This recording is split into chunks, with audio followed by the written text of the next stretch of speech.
Marcus grabbed the ultrasound photo from Elena's trembling hands and tore it in half. The sound of ripping paper cut through the kitchen like a scream. "You think this changes anything?" He threw the pieces on the floor. "You think showing me a picture of some blob is going to make me stay?" Elena dropped to her knees, gathering the torn pieces. "Marcus, please, this is our baby, our child." "Your child, not mine. I never wanted this, Elena. I told you from the beginning I wasn't looking for anything serious." 8 months. We've been together 8 months. You met my daughter, you came to Sunday dinners, you said you loved me. Marcus laughed, and the cruelty in it made Elena flinch. "I said a lot of things. That's what men do when they want something, but this..." He gestured at her stomach. "This wasn't part of the deal." "So you're just going to walk away, pretend we never existed?" He grabbed his jacket from the chair and pulled out his wallet. Elena watched as he counted out $300 and dropped the bills on the table. "For the procedure.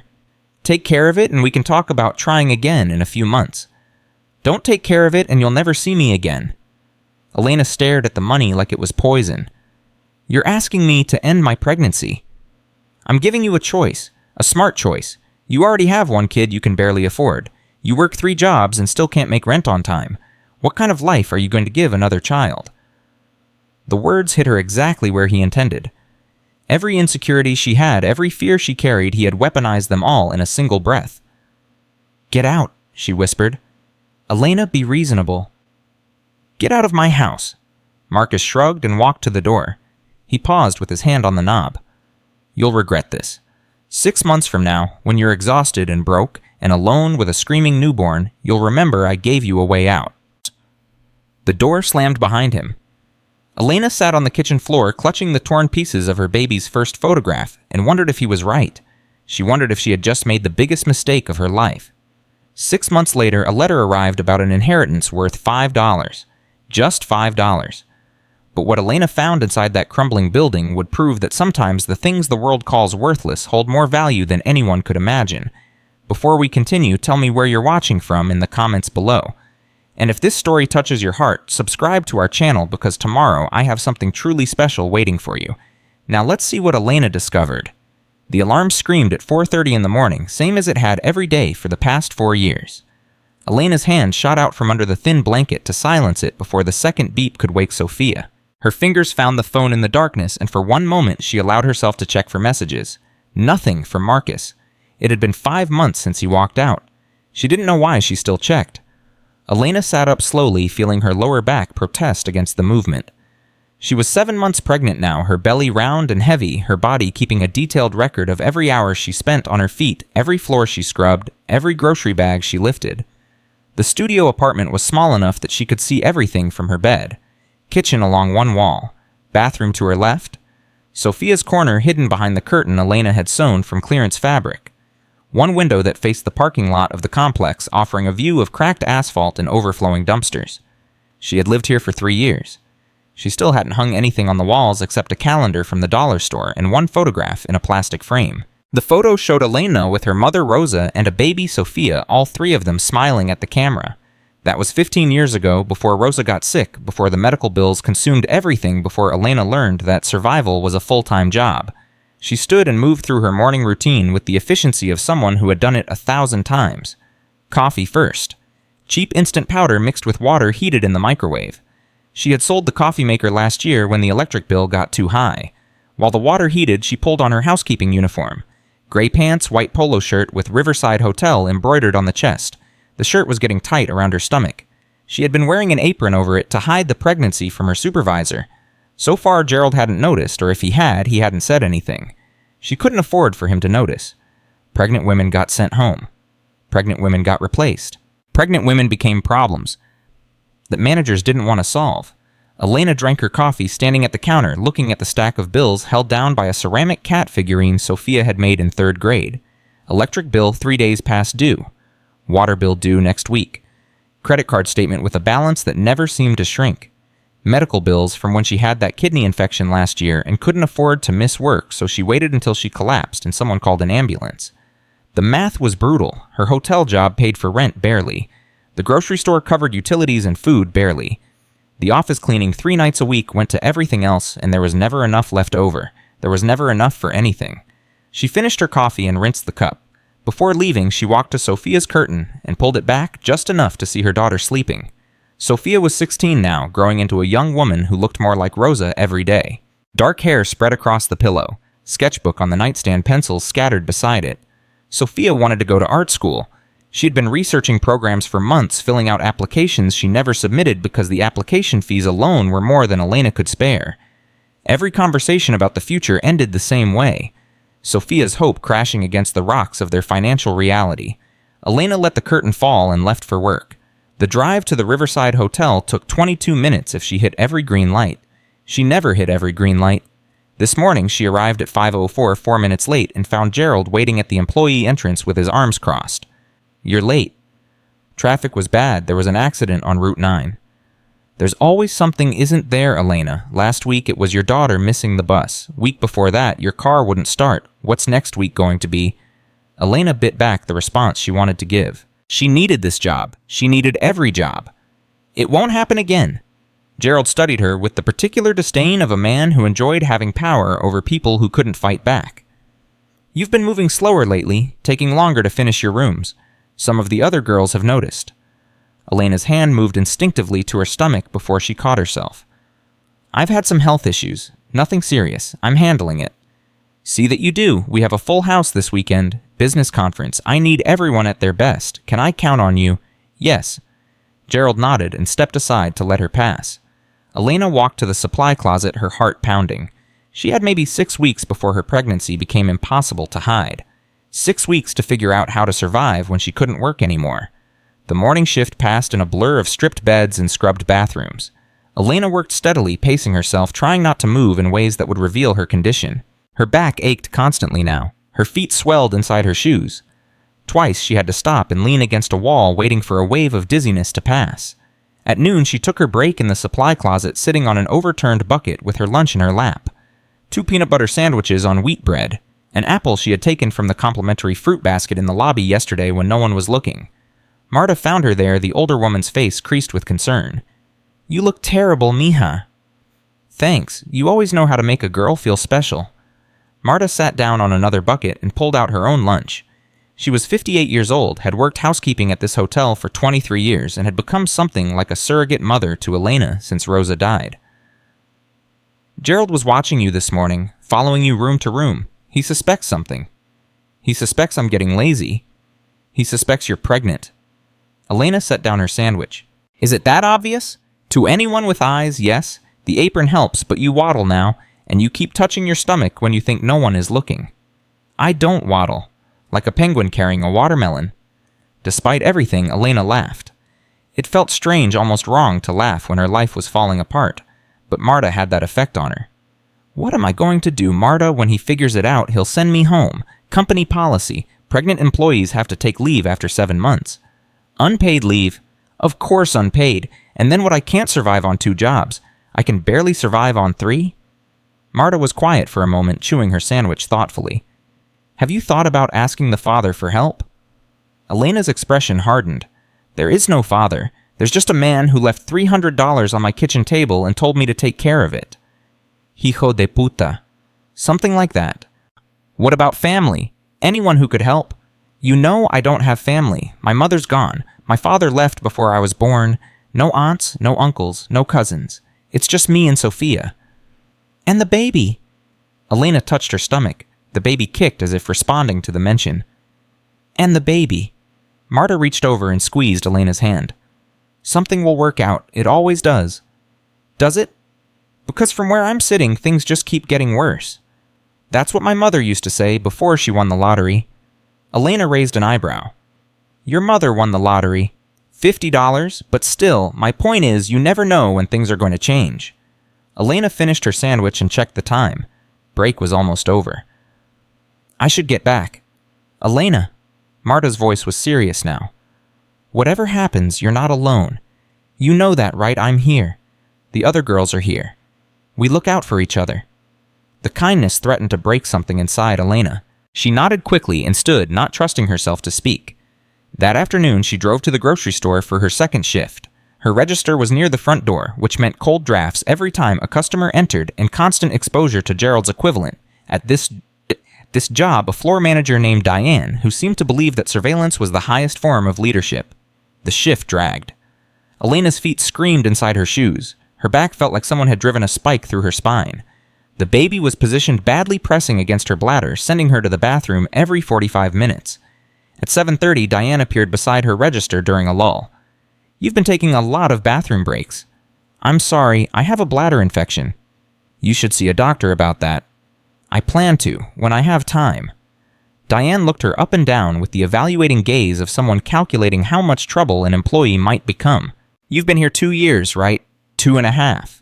Good worker, reliable, no complaints from customers." Diane paused. "But you've seemed distracted lately, tired, like your mind is somewhere else." "I'm just dealing with some personal things. It won't affect my work." "See that it doesn't? We have a lot of applications on file, people who would love to have your shifts." The threat was clear.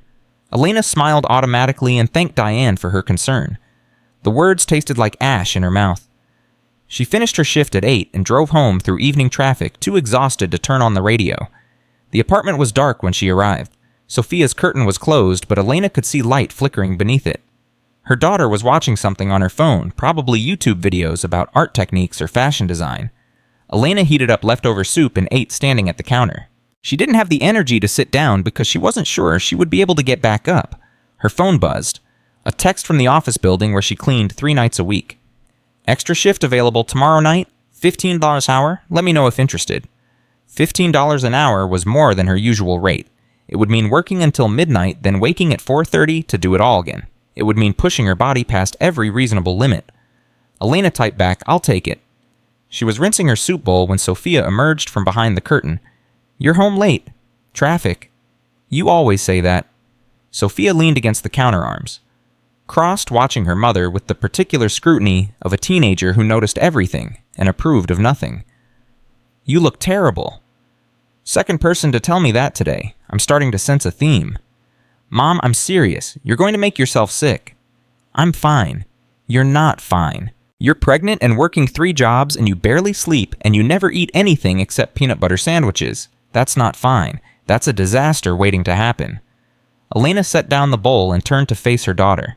Sophia had grown so much in the past year, not just physically, though she was taller than Elena now, but emotionally. She had developed an awareness of adult problems that no 16-year-old should have to carry. "I'm doing what I have to do." "For who?" "For me, because I didn't ask for this. I didn't ask you to kill yourself, working so I can have new shoes or whatever." "You need shoes. Your old ones have holes." "I'd rather have holes in my shoes than a mother in the hospital." The words hit Elena harder than she expected. She saw the fear beneath Sophia's anger, the terror of a girl who had already lost one person she loved and couldn't bear to lose another. "Come here," Elena said. Sophia hesitated, then moved into her mother's arms. They stood in the kitchen holding each other, and for a moment the weight of everything lifted just slightly. "I'm scared, Mom." "I know, baby. I'm scared too." "What are we going to do when the baby comes? We can't even fit in this apartment. There's no room for a crib. There's barely room for us." "We'll figure it out. We always figure it out." "Do we?" "Because it feels like we're just barely keeping our heads above water, and one bad thing, one accident, or one lost job, and we're going to drown." Elena didn't have an answer for that. She didn't have answers for any of it.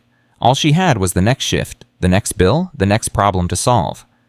"I need you to trust me," she said. "Can you do that?" Sophia pulled back and looked at her mother with eyes that were too old for her face. "I'm trying." The next morning, Elena found a letter in the mailbox. She almost missed it among the usual collection of bills and credit card offers. The envelope was cream-colored, heavier than normal mail, with a return address from a law firm she had never heard of, Morrison & Associates Attorneys at Law. She opened it standing in the parking lot, too curious to wait until she got inside. "Dear Ms. Vasquez," the letter read, "we are writing to inform you of an inheritance from the estate of Beatrice Delgado Vasquez, deceased. As her sole surviving blood relative, you are entitled to receive the property located at 2847 Industrial Road, Millbrook, Ohio. Please contact our office at your earliest convenience to arrange transfer of ownership and discuss estate settlement." Elena read it 3 times, certain she was missing something. Beatrice Delgado Vasquez. She had never heard the name. Her mother Rosa never spoke of extended family. Whenever Elena asked about grandparents or aunts or cousins, Rosa would change the subject, her face closing like a door being shut. Some doors are better left closed, Mija, Rosa would say. The past is the past for a reason. Elena had stopped asking. She had accepted that their family was small and fractured, and that was simply how things were. But now there was a letter about an inheritance. A property in Millbrook, Ohio. A woman named Beatrice who had apparently been her great-grandmother. She called the number on the letterhead during her break at the hotel, hiding in a bathroom stall, so Gerald wouldn't see her using her phone. Morrison and Associates, how may I direct your call? I received a letter about an inheritance. My name is Elena Vasquez. One moment, please. Hold music played tinny and generic. Elena pressed the phone tighter against her ear. Ms. Vasquez, this is Robert Morrison. Thank you for calling. I've been managing Mrs. Vasquez's estate. I don't understand who she was. I've never heard of a great-grandmother named Beatrice. Family situations can be complicated. The lawyer's voice was careful practiced. According to my records, Beatrice was your maternal grandmother's mother. She lost contact with most of her family in the early 1960s. Your mother would have been very young at the time. Elena did the math. Her mother Rosa had been born in 1958. If Beatrice had cut ties in the early 60s, Rosa would have been only a child. Why did she lose contact? I don't have those details, I'm afraid. Mrs. Vasquez was a private person. She didn't discuss her personal history with me. What kind of property is it? Papers rustled on the other end of the line. A warehouse building, 3 stories, approximately 8,000 square feet. It was used as a textile manufacturing facility until 1991. Mrs. Vasquez maintained ownership but closed operations after that date. What is it worth? There was a pause. The kind of pause that told Elena she wasn't going to like the answer. I must be direct with you, Ms. Vasquez. The building is in severe disrepair. It's been vacant for over 30 years. The surrounding area has declined significantly since the mills closed. We had it appraised for estate purposes. And the current market value is $5. Elena almost laughed. $5. Yes, the land has minimal value in its current condition. Millbrook is economically depressed. The building would cost more to demolish than the lot is worth. Mrs. Vasquez had no other significant assets. Her savings were exhausted by end-of-life care. $5. She had dared to hope just for a moment that something might go right, that the universe might finally cut her a break. What are my options? You're under no obligation to accept the inheritance. Many people in your situation decline and allow the property to revert to the county. However, if you choose to accept, you'll need to sign some paperwork. I can mail you the keys and deed if you'd like to inspect the property first. Why would I want to inspect a building worth $5? Morrison was quiet for a moment. I don't know what your great-grandmother kept in that building, Ms. Vasquez. I only handled her legal affairs in the final years of her life. But she maintained ownership for over 3 decades after closing operations, paid property taxes faithfully every year. Even in her final months when she was too ill to leave her bed, she made sure those taxes were paid. What are you saying? I'm saying that building meant something to her. What that something is, I can't tell you. But perhaps it would mean something to you, too. Perhaps it's worth a 3-hour drive to find out. Elena ended the call and sat on the toilet lid staring at the letter in her hand. A building in a dying town. A great-grandmother who had cut ties with the family before Elena's mother was old enough to remember. 60 years of silence and now this. $5. But Morrison's words stayed with her. The building meant something. Beatrice had protected it for 30 years. Why? That evening she told Marta about the letter. They sat in Marta's car after their shifts the way they often did when Elena needed someone to talk to. Marta listened without interrupting, her face thoughtful. Millbrook, she said when Elena finished. That's near where my cousin used to live, 3 hours at least. I know, it's crazy to even consider going. Is it? The building is worth $5, Marta. I can barely afford gas money. I should just decline the inheritance and forget it exists. But you can't forget it, Elena sighed. No, I keep thinking about what the lawyer said, about how she protected that building for 30 years, about how she paid the taxes even when she was dying. She wanted someone to find it. Find what the lawyer said. She had no assets, just an empty building full of rust and decay. Marta was quiet for a moment, looking out the windshield at the hotel parking lot. When my mother died, she said finally, she left me a box. Inside was nothing valuable, old photographs, a rosary, a handkerchief she had embroidered when she was a girl, worth nothing to anyone else, but to me, Marta touched her chest. priceless, because it was hers, because it told me who she was. This is different. Is it you never knew your great-grandmother, your mother never spoke of her, and now you have a chance to find out who she was, what she spent her life doing, why she disappeared from your family. That's worth more than $5, mija. Elena looked at the letter again. The paper felt heavier than it should. I'd have to take a day off. Gerald already thinks I'm slacking. If I ask for time off, he might fire me. And if you don't go, you'll spend the rest of your life wondering. Elena knew Marta was right. The wondering had already started keeping her awake at night, filling the quiet moments with questions she couldn't answer. Your car won't make it, Marta said. That thing dies if you look at it wrong. Take mine. I can't take your car. You can and you will. I have Saturday off. My daughter is visiting. Take my car drive to Millbrook. See this building. Find out what your great-grandmother left behind. Elena took the keys from Marta's outstretched hand. Thank you. Don't thank me. Just promise you'll tell me everything when you get back. Friday evening, Elena sat Sophia down and explained where she was going. She didn't mention the inheritance specifically, just said she needed to take care of some family business out of town. Sophia listened with her arms crossed, suspicion evident on her face. Family business. What family? We don't have family. Apparently we do, or we did. A great-grandmother I never knew about. And you're driving 3 hours to visit her. She died last year. She left me something in her will. Sophia's eyebrows rose. Left you what? A building, an old warehouse where she used to work. Is it worth anything? Elena hesitated. The lawyer said $5. $5. Sophia laughed, but it wasn't a happy sound. You're taking a day off work to drive 6 hours round trip for something worth $5, Mom. We need every penny you make. We can't afford this. I know it doesn't make sense, but I have to see it. I have to know why she kept it all those years. Sophia shook her head. This is crazy. You're pregnant, you're exhausted, and you want to go on some wild goose chase to look at an old building. What if something happens? What if you go into labor on the highway? I'm not going to go into labor. I'm only 7 months. Babies come early. You know that.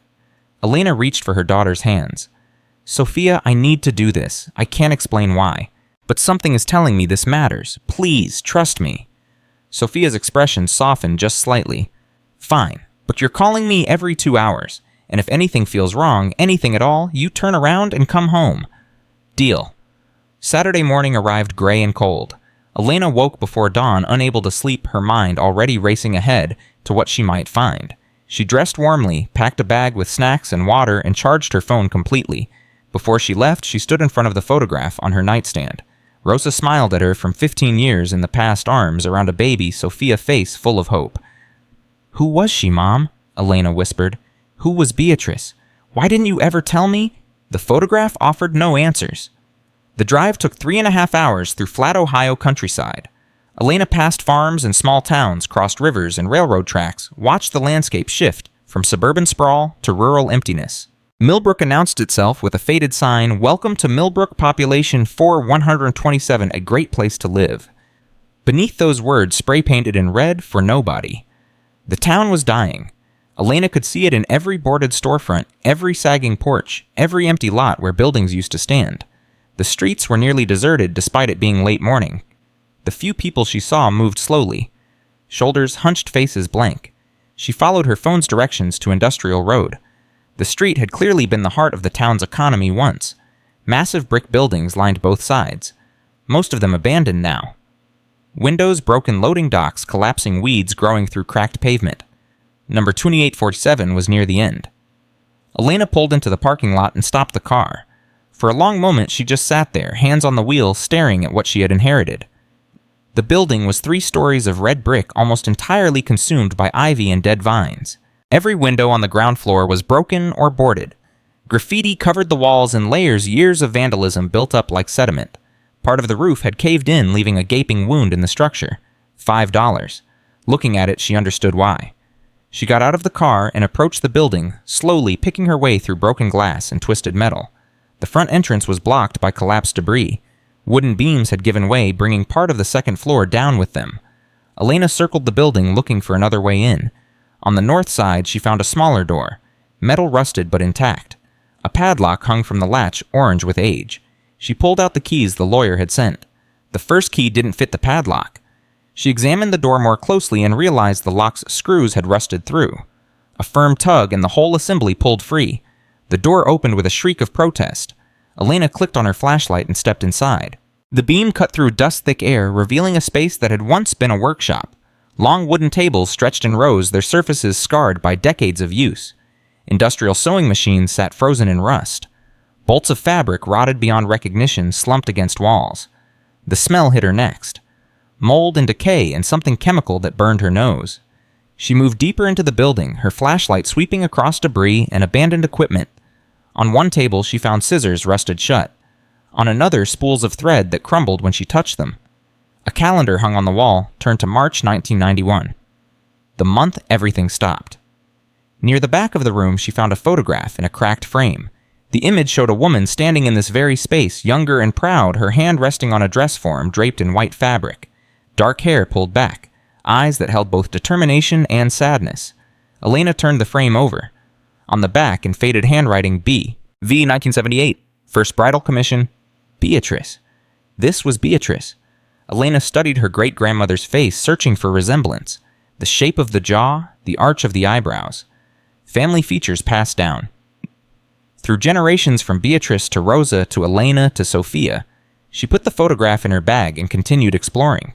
Stairs at the back of the room led upward. Elena tested them carefully, feeling the wood groan beneath her weight. They held. The second floor was worse than the first.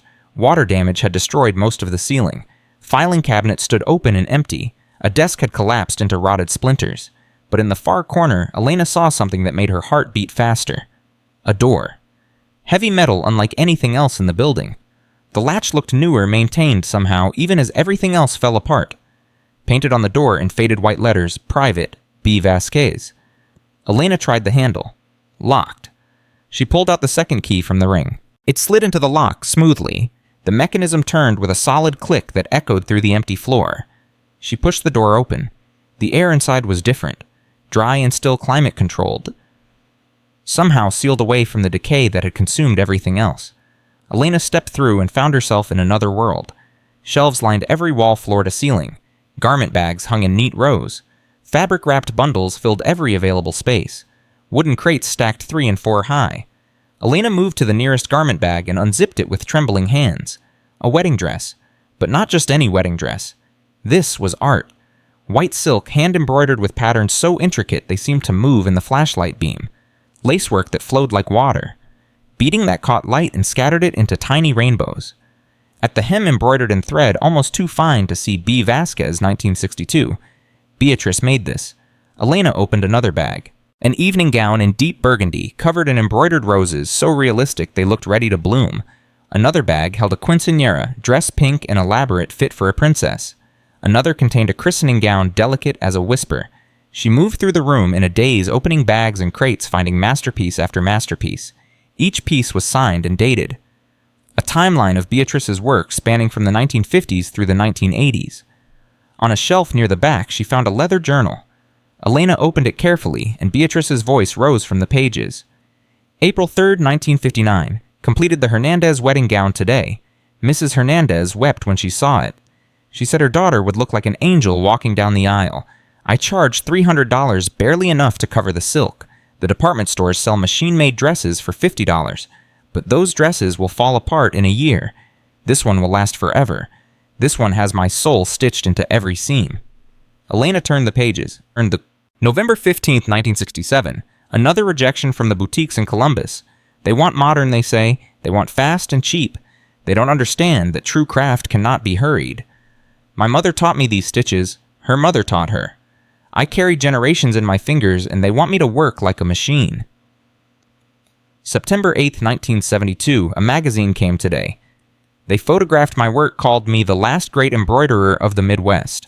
A nice article, but nice articles don't pay bills. I sold 3 dresses this year. 3. June 22nd, 1975, the boutique in Cleveland finally agreed to carry my work. 10 dresses on consignment. The owner said my designs were breathtaking, but my prices were impossible. She'll take 60% commission because I have no other options. This is what it means to be an artist without power. You take what they offer, or you take nothing. Elena kept reading, her throat tightening with every entry. March 15, 1980. I saw my design in Vogue today. A gown I sketched for Maison Laurent sold for $200 2 years ago. They produced it in their Paris atelier and put their name on it. It sold at retail for $15,000. My name appears nowhere. I should be angry, but I'm too tired for anger. I'm too tired for anything. December 3rd, 1982. Another letter from the Patterson Group. They want to buy my patterns, all of them. $5,000 for everything I've created in 30 years. They say it's a generous offer. They say I should be grateful. They don't understand that you can't put a price on a life's work. You can't sell your soul for $5,000 and call it fair. August 20th, 1985. I've stopped answering the phone. The fashion houses keep calling wanting to buy my designs. They offer hundreds for pieces that are worth thousands. They know I need the money. They know I have no leverage, so they offer crumbs and call it generosity. Elena set down the journal, her hands shaking. Her great-grandmother had been an artist. A real artist creating work that major fashion houses wanted badly enough to pursue for years. But instead of recognition, instead of credit, instead of fair compensation, they had offered her crumbs and stolen her designs. She reached for another crate, one pushed to the very back of a bottom shelf. Inside, she found correspondence with names she recognized. Letters from Chanel, from Dior, from Oscar de la Renta. Offers to purchase Beatrice's designs for a few $100s each. No credit, no acknowledgement, just cash payments and silence. And photographs. Dresses that had appeared in fashion magazines on runways on celebrities. Dresses that looked exactly like Beatrice's designs, but credited to other names. At the bottom of the crate, Elena found an envelope sealed with tape. Written on the front in Beatrice's handwriting, "To whoever finds this." Elena's hands trembled as she opened it. "To whoever finds this," the letter began. "If you are reading this, I am gone, and you have discovered what I spent my life creating. I want you to know that I don't regret the work itself. Every dress I made, every gown I embroidered brought me joy in the creation. The craft itself was a gift. The hours at my sewing machine, the feel of silk beneath my fingers, the moment when a design in my head became a reality I could hold. Those moments were sacred. But I would be lying if I said the lack of recognition didn't hurt. I would be lying if I said I didn't feel cheated when I saw my designs credited to others. When I watched wealthy designers build empires on patterns they bought from me for pennies. I was a woman alone in a world that belonged to men. I was a Mexican immigrant in an industry that wanted European names. I was an artist in a system that valued profit over craft. Every door I knocked on closed in my face. Every opportunity I reached for was pulled away. So I did the only thing I could. I kept working. I kept creating. I kept believing that someday someone would see what I had made and understand its worth. I sealed this room because I could not bear to watch my life's work destroyed. Everything I created is here. Every gown, every dress, every piece of evidence that I existed and that I mattered. To whoever finds this, please don't let them forget. Please don't let my work disappear. I spent my life invisible. I don't want to stay invisible forever. Make sure they know Beatrice Vasquez was here. Make sure they know I was real. With hope that I may finally be seen Beatrice Delgado Vasquez." Elena sat on the floor of the sealed room, surrounded by decades of extraordinary work tears streaming down her face. Her great-grandmother had spent her life creating beauty that the world refused to value. She had died believing her work didn't matter. But she was wrong. Elena looked around at the garment bags and crates, at the journals documenting years of dedication, at the letters proving that famous designers had built their reputations on stolen work. This was worth more than $5. This was worth more than money could measure. Her phone buzzed in her pocket. A text from Sophia? "Mom, it's been 3 hours. You said you'd call. Where are you? What's happening?" Elena looked at the message, then around at the room full of masterpieces. She typed back, "I found something. Something incredible. Sophia, I think everything is about to change." 3 dots appeared. Sophia was typing. "What do you mean, Mom? You're scaring me." Elena took a photo of the wedding dress, the one Beatrice had made in 1962, and sent it to her daughter. "Your great-great-grandmother made this. There are dozens more, maybe hundreds, and I think they're worth a fortune." Her phone rang immediately. Sophia's voice was breathless. "Mom, that dress is incredible. Did you say there are hundreds?" "I don't know exactly how many, but the room is full of them, and there are letters from Chanel, from Dior. They bought her designs. They used her work in their collections, but they never credited her." "That's horrible."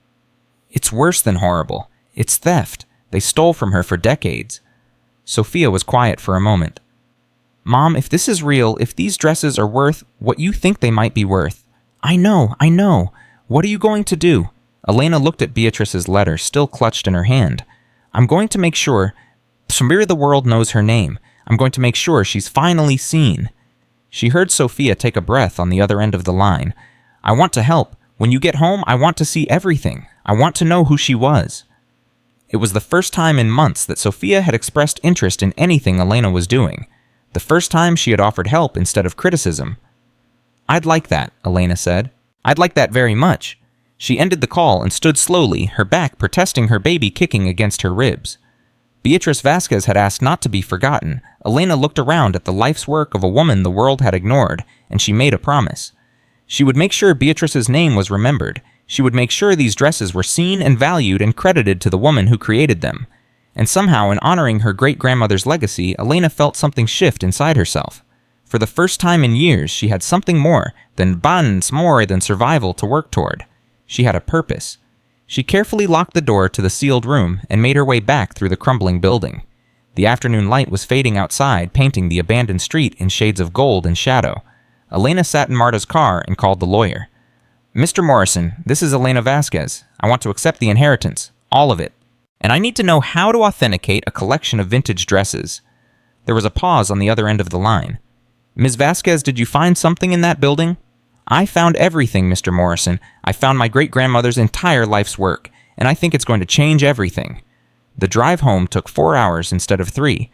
Elena pulled over twice when her hands started shaking too badly to grip the steering wheel. The weight of what she had found pressed against her chest like a physical thing, making it hard to breathe hard. To think hard to do anything except replay Beatrice's words in her mind. Make sure they know I was real. She arrived at the apartment complex after 9 in the evening. The parking lot was dark except for the single working streetlight that flickered like a dying heartbeat. Elena sat in Marta's car for a full 5 minutes before she could bring herself to move. Sophia was waiting at the door. Mom? Her daughter's voice carried relief and frustration in equal measure. I've been texting you for an hour. Why didn't you answer? My phone died. I'm sorry. You look like you've seen a ghost. Elena almost laughed. Something like that. She walked into the apartment and set her bag on the kitchen table. Inside was Beatrice's photograph, 2 of her journals, and dozens of photos Elena had taken on her phone before the battery gave out. Sophia hovered nearby, curiosity overwhelming her usual teenage detachment. So tell me everything. Elena plugged in her phone and waited for it to power on. When the screen finally lit up, she opened her photos and handed the device to Sophia. Look. Sophia scrolled slowly at first, then faster, her eyes widening with each image. Mom, these are incredible. Keep going. This embroidery work, I've never seen anything like this. It would take hundreds of hours to complete something like this, maybe thousands.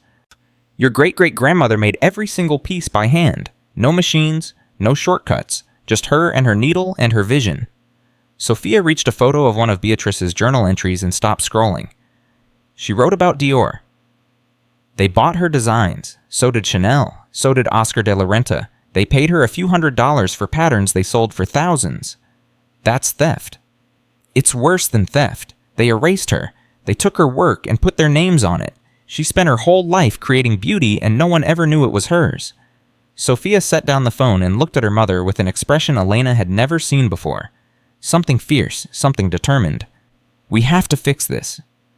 I know. No, Mom, I mean really fix this. Not just sell the dresses and pay off bills. We have to tell people who she was. We have to make sure the world knows what they did to her. Elena felt tears prick her eyes. This was the daughter she remembered, the girl who used to spend hours drawing and dreaming before poverty and disappointment ground that spark down to ember. That's exactly what I want to do, but I don't know where to start. Sophia picked up the phone again and started scrolling through the photos more carefully. We need an expert. Someone who knows vintage fashion, who can authenticate these pieces and tell us what they're actually worth. How do we find someone like that? Let me think. Sophia chewed her lip the way she always did when her mind was working hard. There's a professor at Ohio State, Dr. Amanda Chen. She came to my school last year to talk about fashion history. She specializes in American designers. I remember because she showed us all these examples of stolen designs, patterns that got copied and credited to the wrong people. You remember her name after a year? Sophia shrugged. She was interesting, and she was one of the only adults who ever made me feel like caring about fashion wasn't stupid. Elena squeezed her daughter's hand. Can you find her contact information? Already on it. Sophia grabbed her laptop from behind her curtain and began typing. Elena watched her work, marveling at how quickly everything was shifting. Yesterday morning, they had been two people barely surviving in the same small space. Tonight, they were partners in something bigger than either of them. Got it. Sophia turned the laptop around. Dr. Amanda Chen, Professor of Fashion History at Ohio State University. Office hours Monday and Wednesday. Here's her email. What do I say? Tell her the truth. Tell her you found a collection of vintage dresses by an unknown designer who sold patterns to major fashion houses. Tell her you have documentation. Elena sat down at the table and pulled the laptop toward her. Her fingers hovered over the keyboard. What if she doesn't believe me?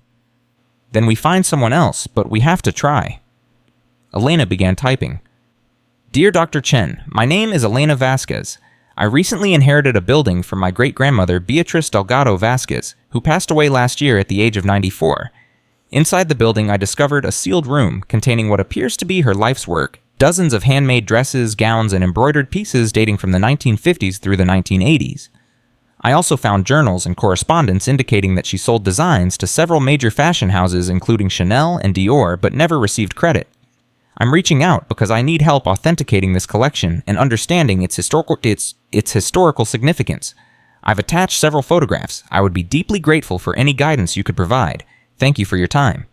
She attached the best photos from her phone and hit send before she could second-guess herself. Now we wait, Sophia said. Now we wait. But waiting proved impossible. Elena lay awake that night, her mind racing through possibilities and fears. What if the dresses weren't as valuable as she thought? What if Dr. Chen never responded?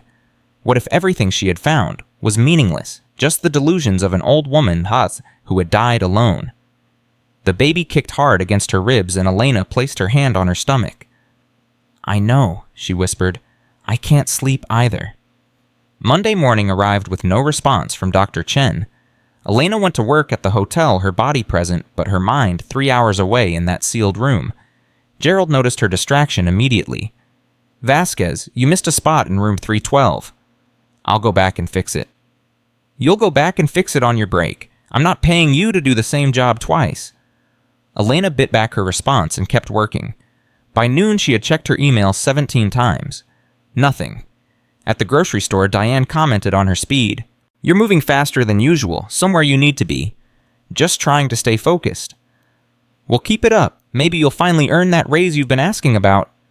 Elena hadn't asked about a raise in over a year. She had stopped asking for anything she knew she wouldn't get. That night, after her office cleaning shift, she finally checked her email one more time. There it was. A response from Dr. Amanda Chen. Elena's hands shook as she opened it. Dear Ms. Vasquez, thank you for reaching out. I've reviewed the photographs you sent, and I must admit, I'm quite intrigued. The embroidery work appears exceptional, and the techniques are consistent with traditional Mexican needlework that was rarely practiced at the professional level in the United States during that period. I would very much like to see this collection in person. Would it be possible to arrange a visit to the building in Millbrook? I could come this Saturday if that works for your schedule. Please let me know. Best regards, Dr. Amanda Chen. Elena read the email 3 times, then screamed. Sophia came running from behind her curtain. What? What happened? She wants to see the collection. She's coming Saturday. Sophia grabbed the laptop and read the email herself. Mom, this is happening. This is actually happening. They hugged in the middle of the kitchen, both of them crying and laughing at the same time. The next few days passed in a blur of anticipation. Elena called the lawyer to arrange access to the building and borrowed Marta's car again for Saturday. Sophia skipped her usual after-school activities to help prepare organizing the photographs and making lists of questions to ask Dr. Chen. Friday night, Elena couldn't eat dinner. You need to take care of yourself, Sophia said, pushing a plate of pasta toward her. And the baby. I'm too nervous to eat. Then be nervous and eat ennui. You're not going to impress anyone if you pass out in the middle of showing off the collection. Elena forced down a few bites. What if she says it's worthless? What if we've been getting excited over nothing? Then at least we'll know. But Mom, I've been researching all week. The kind of embroidery in those dresses, it's incredibly rare. Even if the dresses aren't connected to famous designers, the craftsmanship alone should be worth something. How much research have you been doing? Sophia hesitated. I may have skipped a few classes. Sophia. It was just history in English, and honestly, this feels more educational than anything I would have learned in those classes anyway. Elena wanted to lecture her about attendance and grades and the importance of education, but looking at her daughter's face alive with purpose for the first time in months, she couldn't bring herself to dampen that flame. Just don't make it a habit. No promises. Saturday morning, Elena and Sophia drove to Millbrook together. It was Sophia's first time seeing the building, and her reaction mirrored Elena's from a week before. This is it. This is it. It looks like it's about to collapse. Most of it probably is, but the room where Beatrice kept everything that's different. She preserved it somehow, climate-controlled, sealed away from all the decay. They parked and waited. Dr. Chen had said she would arrive at 10. At 9:45, a silver Prius pulled into the lot. The woman who emerged was younger than Elena expected, maybe mid-40s with short gray hair and glasses that caught the morning light. She carried a leather bag and wore what looked like sensible shoes for exploring abandoned buildings. "Ms. Vasquez, please call me Elena. This is my daughter, Sophia." Dr. Chen shook both their hands. "Thank you for reaching out. I have to tell you, I couldn't stop thinking about those photographs all week. The embroidery work is remarkable. Wait until you see the actual pieces." Elena led them around the building to the side entrance. The door was still unlocked from her previous visit. She clicked on her flashlight and guided them through the debris-filled first floor. "Careful," she said. "The floor is unstable in places." They climbed the stairs to the second floor and made their way to the sealed room. Elena pulled out her key and opened the heavy metal door. Dr. Chen stepped inside and stopped breathing. For a full 30 seconds, she didn't move. She just stood there, turning slowly, taking in the garment bags and crates and shelves full of Beatrice's lifework. "My God," she finally said. "There are dozens of pieces, maybe over 100. I haven't been able to count them all." Dr. Chen moved to the nearest garment bag and unzipped it with trembling hands. The wedding dress from 1962 emerged, its silk gleaming even in the dim light. "This embroidery, Dr. Chen whispered. "This is Punto de Cruz Mazawa. It's an indigenous Mexican technique. There are maybe 3 people alive today who can execute it at this level." "Is that significant?" "Significant." Dr. Chen looked at Elena with something like wonder. This technique was considered dying out by the 1970s. To find someone who was practicing it at this level, who was creating original designs using traditional methods, it's extraordinary. It's historically important. She moved through the room, slowly, opening bags and crates, examining signatures and dates. Her excitement grew with each discovery. "These dates," she said, 1962, 1967, 1974. Your great-grandmother was working through some of the most transformative decades in American fashion. And this craftsmanship, this level of detail, I've seen work from major ateliers that doesn't compare to this. Sophia had been hanging back, watching. Now she stepped forward. "What about the letters, the correspondence with the fashion houses? Show me." Elena pulled out the crate she had found at the back of the room. Dr. Chen sat down on a nearby box and began reading through the letters. Her expression changed from curiosity to shock to anger. "These are purchase agreements. Chanel bought 3 of her designs in 1971. Dior bought 5 in 1974.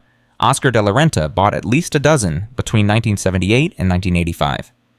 For how much? $200? $300? Never more than $500 for even the most complex patterns. And they sold the finished dresses for thousands, tens of thousands in some cases." Dr. Chen held up a photograph showing a gown from a 1975 fashion show. This was a Dior signature piece that season. It retailed for $12,000. According to these records, your great-grandmother received $250 for the original design. Elena felt sick. They stole from her. Technically, they bought from her. The contracts are all signed. But the power imbalance, the exploitation of a woman who had no other options, no legal representation, no industry connections. Dr. Chen shook her head. "This is a pattern we see throughout fashion history. Unknown designers, often women, often immigrants, creating extraordinary work that gets absorbed by major houses without credit or fair compensation. Can we prove it? Can we show that her designs ended up in their collections?" With this documentation, Dr. Chen held up the folder of correspondence. "Yes, absolutely yes. These letters are explicit about which designs they purchased. Combined with fashion archives from that period, we can trace exactly where her work ended up." Sophia pulled out her phone and started taking photos of the letters. What does this mean for the collection's value? Dr. Chen stood and looked around the room again. Honestly, I don't know. I've never seen anything like this. A complete body of work from an unknown master embroiderer with documented connections to major fashion houses. Museums will want this. Collectors will want this. Fashion historians will want to write books about this. Give me a number, a rough estimate. Dr. Chen was quiet for a long moment. The individual pieces based on craftsmanship alone could fetch anywhere from $5,000 to $50,000 each at auction. For exceptional pieces like that wedding dress, possibly more. The historical documentation adds significant value. The narrative of exploitation and erasure unfortunately also adds value. Collectors pay premium prices for stories of injustice. How much total? If you sold everything through a major auction house, $2 to $3 million conservatively. If museums get involved, if there's a traveling exhibition, if the story gets major press coverage. Dr. Chen met Elena's eyes. $5 million, maybe more. The number didn't feel real. Elena reached for the wall to steady herself. Mom? Sophia grabbed her arm. Are you okay? I'm fine. I just need a minute. Dr. Chen's expression softened. I understand this is overwhelming, but Elena, what you found here is genuinely important, not just financially. Your great-grandmother deserves to be recognized. Her work deserves to be seen. That's what she wanted. Elena pulled out Beatrice's letter and handed it to Dr. Chen. She left this in the room, for whoever found it. Dr. Chen read the letter slowly.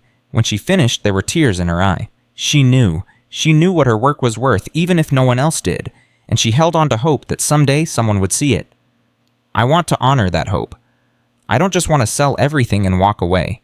I want people to know her name. Then let me help you. I have contacts at several museums collectors who appreciate this kind of work, journalists who cover fashion history. We can build a campaign around her story. Beatrice Vasquez, the hidden master. The woman whose designs shaped American fashions while she remained invisible. Elena looked at Sophia. Her daughter nodded. Yes, let's do it. Dr. Chen spent the next 3 hours photographing and cataloging the collection. She documented every piece she could access, took extensive notes on the correspondence, and recorded voice memos about the significance of various techniques. By mid-afternoon, she had filled 2 notebooks with observations.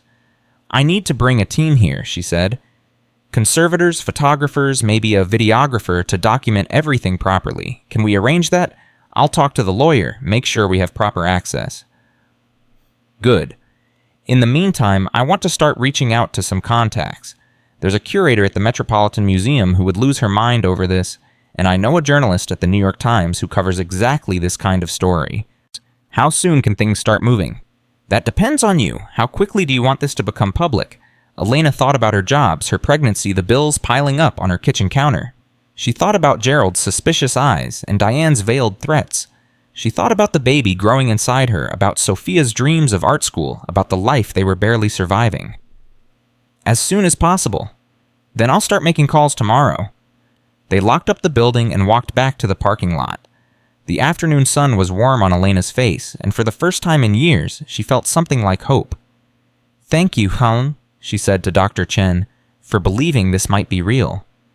Thank you for finding her. Beatrice deserved to be found. Dr. Chen drove away, and Elena and Sophia stood in the empty lot looking at the crumbling building that held their future. Mom? Yeah? I think everything really is about to change.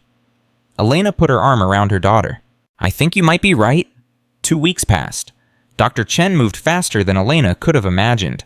The curator from the Metropolitan Museum, a woman named Patricia Wells, flew to Ohio on her own dime to see the collection. She spent 2 days in the sealed room, emerging with the kind of reverence usually reserved for religious experiences. This is one of the most significant discoveries in American fashion history, she told Elena. I want to propose a partnership. The Met would host a major exhibition of your great-grandmother's work.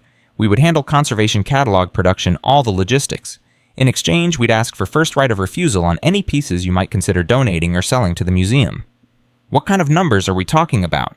For a complete exhibition with full documentation, we could guarantee minimum purchases of 30 pieces at appraised value plus exhibition fees plus a percentage of merchandise sales. Total package would be in the range of $3 to $4 million. Elena's knees went weak. I need to think about it. Of course, take your time. But Elena, I want you to know that whatever you decide, we will make sure Beatrice's name is attached to every piece that goes public. Her story will be told. The world will know what was done to her. The same week, the journalist from the New York Times called. "My name is Rachel Morrison. Dr. Chen told me about your great-grandmother's collection. I'd like to write a story." What kind of story? The kind that changes things. Fashion industry exploitation is a hot topic right now. Major houses have been facing criticism for their treatment of independent designers, for cultural appropriation, for erasing the contributions of marginalized creators. Your great-grandmother's story fits perfectly into that conversation. It's personal, it's documented, and it's infuriating. When would you want to publish? That depends on when you're ready. I'd want to interview you extensively, see the collection, review the correspondence. I'd also want to reach out to the fashion houses involved for comment. What do you think they'll say? Rachel laughed. Probably nothing, or they'll issue some carefully worded statement about how practices were different back then, and they're committed to supporting designers today. But the point isn't their response. The point is the truth. The point is making sure everyone knows what Beatrice Vasquez created and who stole it from her. Let me talk to my daughter. I'll call you back. That night, Elena and Sophia sat at the kitchen table with all the options spread before them. The Met's proposal, the Times article, inquiries from 3 other museums, interest from a documentary filmmaker. "This is insane," Sophia said. "A month ago, we were trying to figure out how to pay the electric bill. Now we're negotiating with the Metropolitan Museum of Art." "I know. What are you going to do?" Elena looked at her daughter. "What do you think I should do?" Sophia was quiet for a moment. "I think you should do what Beatrice would have wanted. She didn't seal that room because she wanted to make money. She sealed it because she wanted to be remembered. She wanted the world to know her name." "So you think I should accept the museum deal?" "I think you should do whatever tells her story best. The money matters, but it's not the most important thing." Elena felt pride swell in her chest.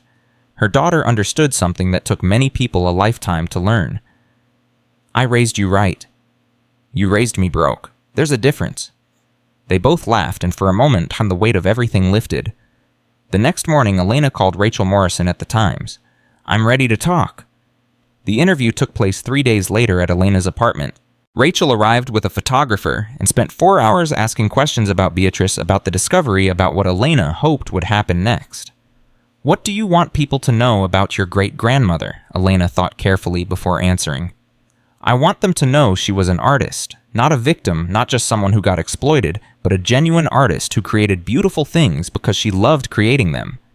The exploitation is part of her story, but it's not the whole story. She spent 60 years doing work that brought joy to other people even if she never got credit. That matters. That's worth remembering." "And what about the fashion houses? What do you want to say to them?" "I want them to acknowledge what they did. I want them to say her name.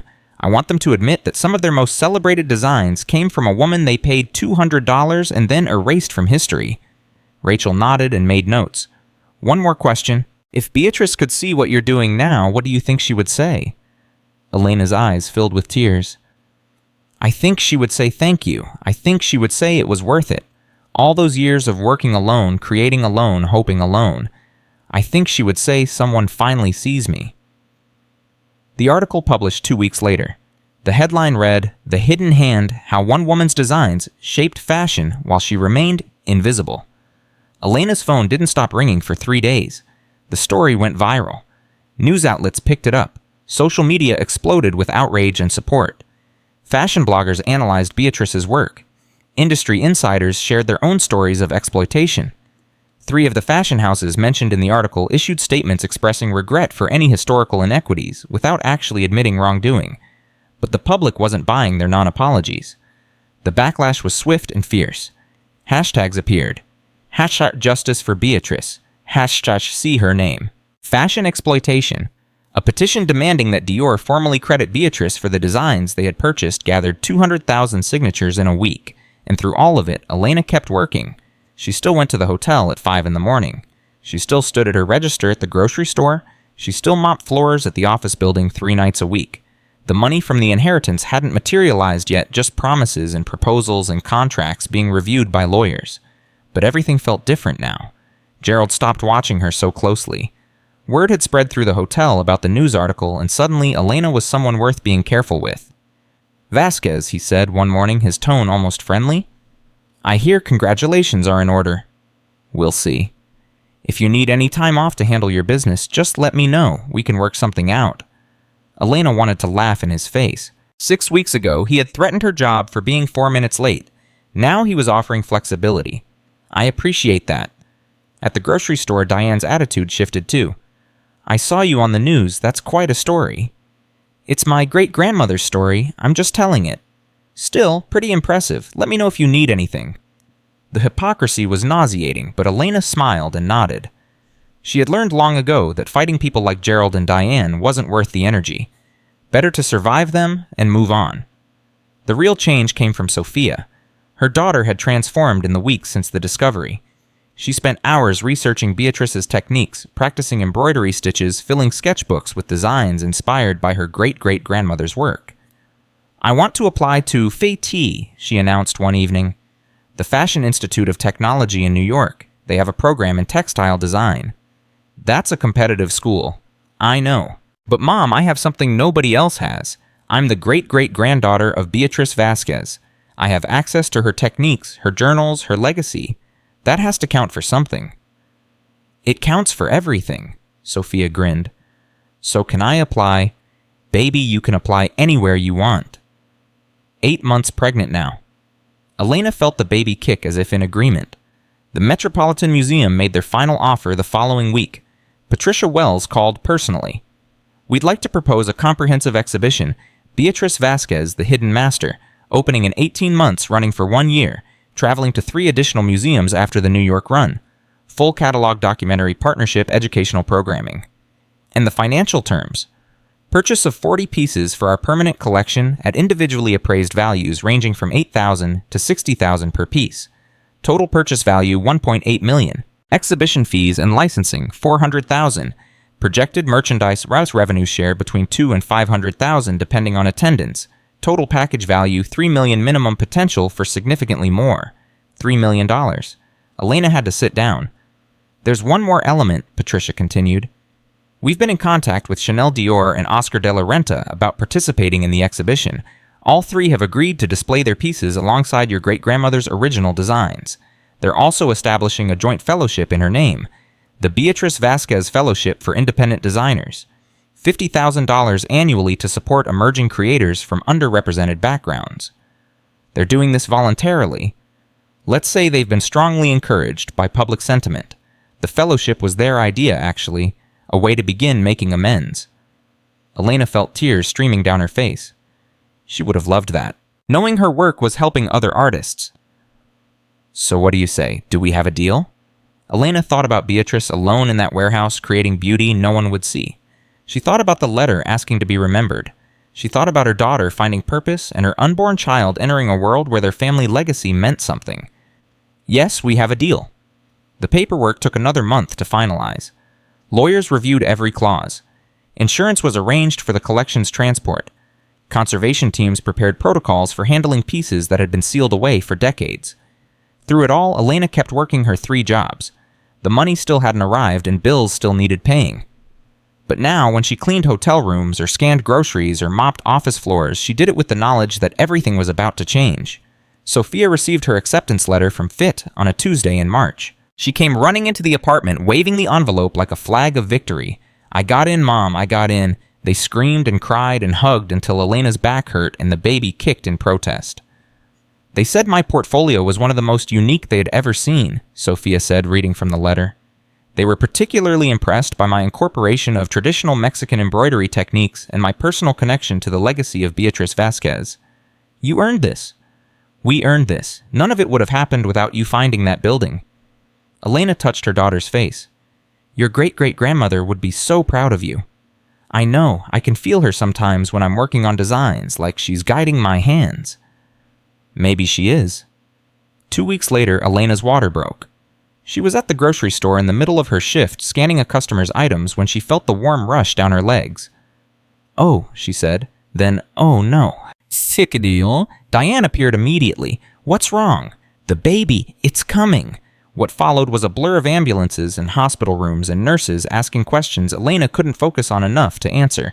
Sophia arrived within the hour, having run 6 blocks from the bus stop. Mom, are you okay? I'm having a baby. I don't think okay is the right word. Is it too early? You're only 8 months. The doctors say it should be fine. The baby is big enough. 12 hours later, at 3:47 in the morning, Elena held her newborn daughter for the first time. She was small, but perfect, with dark hair like Elena's, like Rosa's, like Beatrice's in that old photograph. Her eyes were closed, her tiny fists clenched her lungs, apparently healthy given the volume of her crying. "What are you going to name her?" Sophia asked, peering at her new sister with wonder. Elena had thought about this for months. She had considered Rosa after her mother. She had considered Maria a family name that went back generations. But looking at this tiny person, this new life that had come into the world against all odds, only one name felt right. "Beatrice," Elena said. "Her name is Beatrice." Sophia smiled through her tears. "Perfect." The first payment from the museum partnership arrived 3 weeks after baby Beatrice was born. Elena sat at her kitchen table, Sophia beside her, and stared at the number on the check, $875,000, an advance against the total package value released early at Patricia Wells's insistence to help Elena transition during the newborn period. "That's almost $1 million, Sophia whispered. "I know." "Mom, that's almost $1 million. "I know." Elena set down the check and picked up her phone. She called Gerald first. "I quit."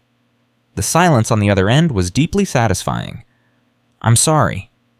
"I quit. Effective immediately. You'll need to find someone else to clean your hotel rooms." "Elena, let's not be hasty. I'm sure we can work something out." "There's nothing to work out. I'm done." She hung up and called Diane next. "I quit." "What? You can't quit. We're short-staffed as it is." "Watch me." The office cleaning service was next. 3 calls, 3 resignations, 3 weights lifted from her shoulders. Sophia watched with growing delight. That was the most satisfying thing I've ever witnessed. It felt pretty good from this end, too. Baby Beatrice chose that moment to wake up crying. Elena lifted her from the bassinet and cradled her close.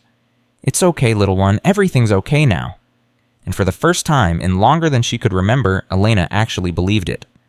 They moved out of the studio apartment 2 months later. The new place was a real apartment, 2 bedrooms, a kitchen, with actual counter space windows that let in sunlight. It was in a safe neighborhood with good schools and a park across the street. Sophia had her own room for the first time since she was a child.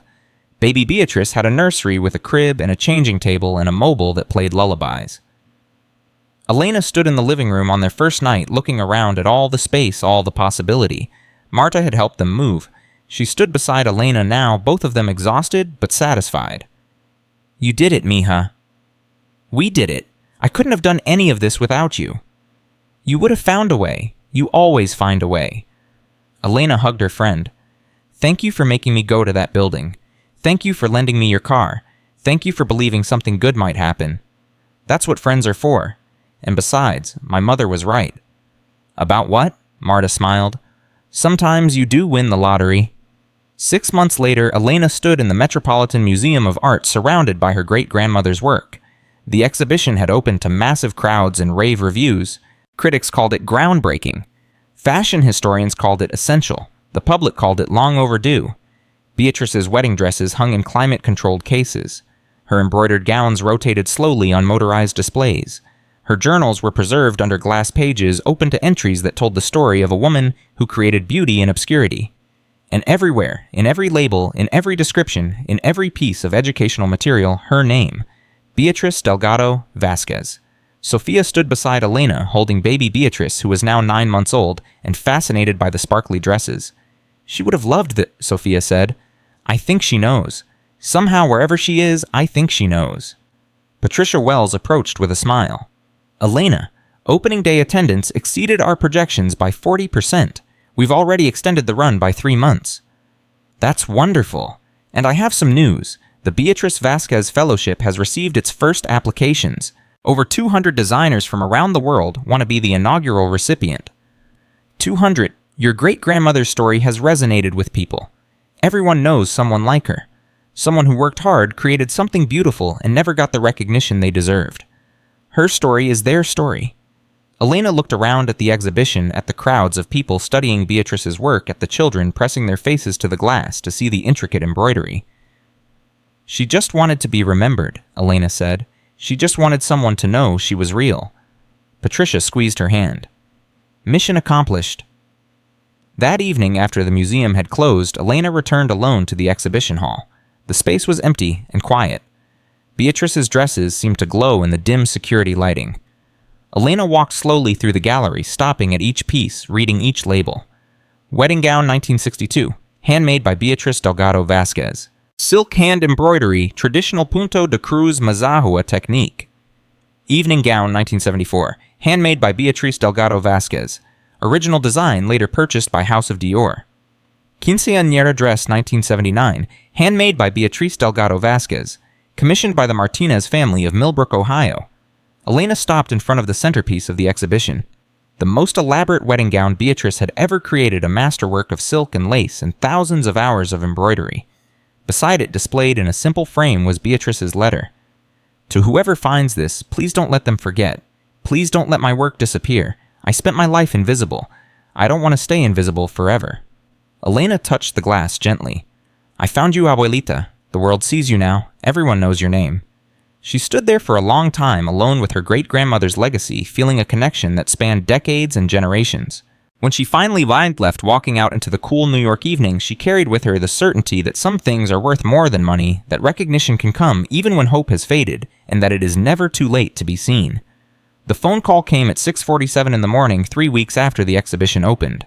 Elena was feeding baby Beatrice when her phone buzzed on the kitchen counter. She didn't recognize the number, but something made her answer anyway. Ms. Vasquez, this is Margaret Holloway. I'm the Chief Legal Officer at Dior North America. Elena's hand tightened on the phone. What can I do for you? We need to meet. There's a matter regarding your great-grandmother's designs that requires immediate discussion. It's sensitive, and I'd prefer not to discuss it over the phone. What kind of matter? Please, Ms. Vasquez, I can be in New York tomorrow. Would you be available? Elena looked at baby Beatrice, who had stopped drinking her bottle and was staring up at her mother with curious eyes. I'll make myself available.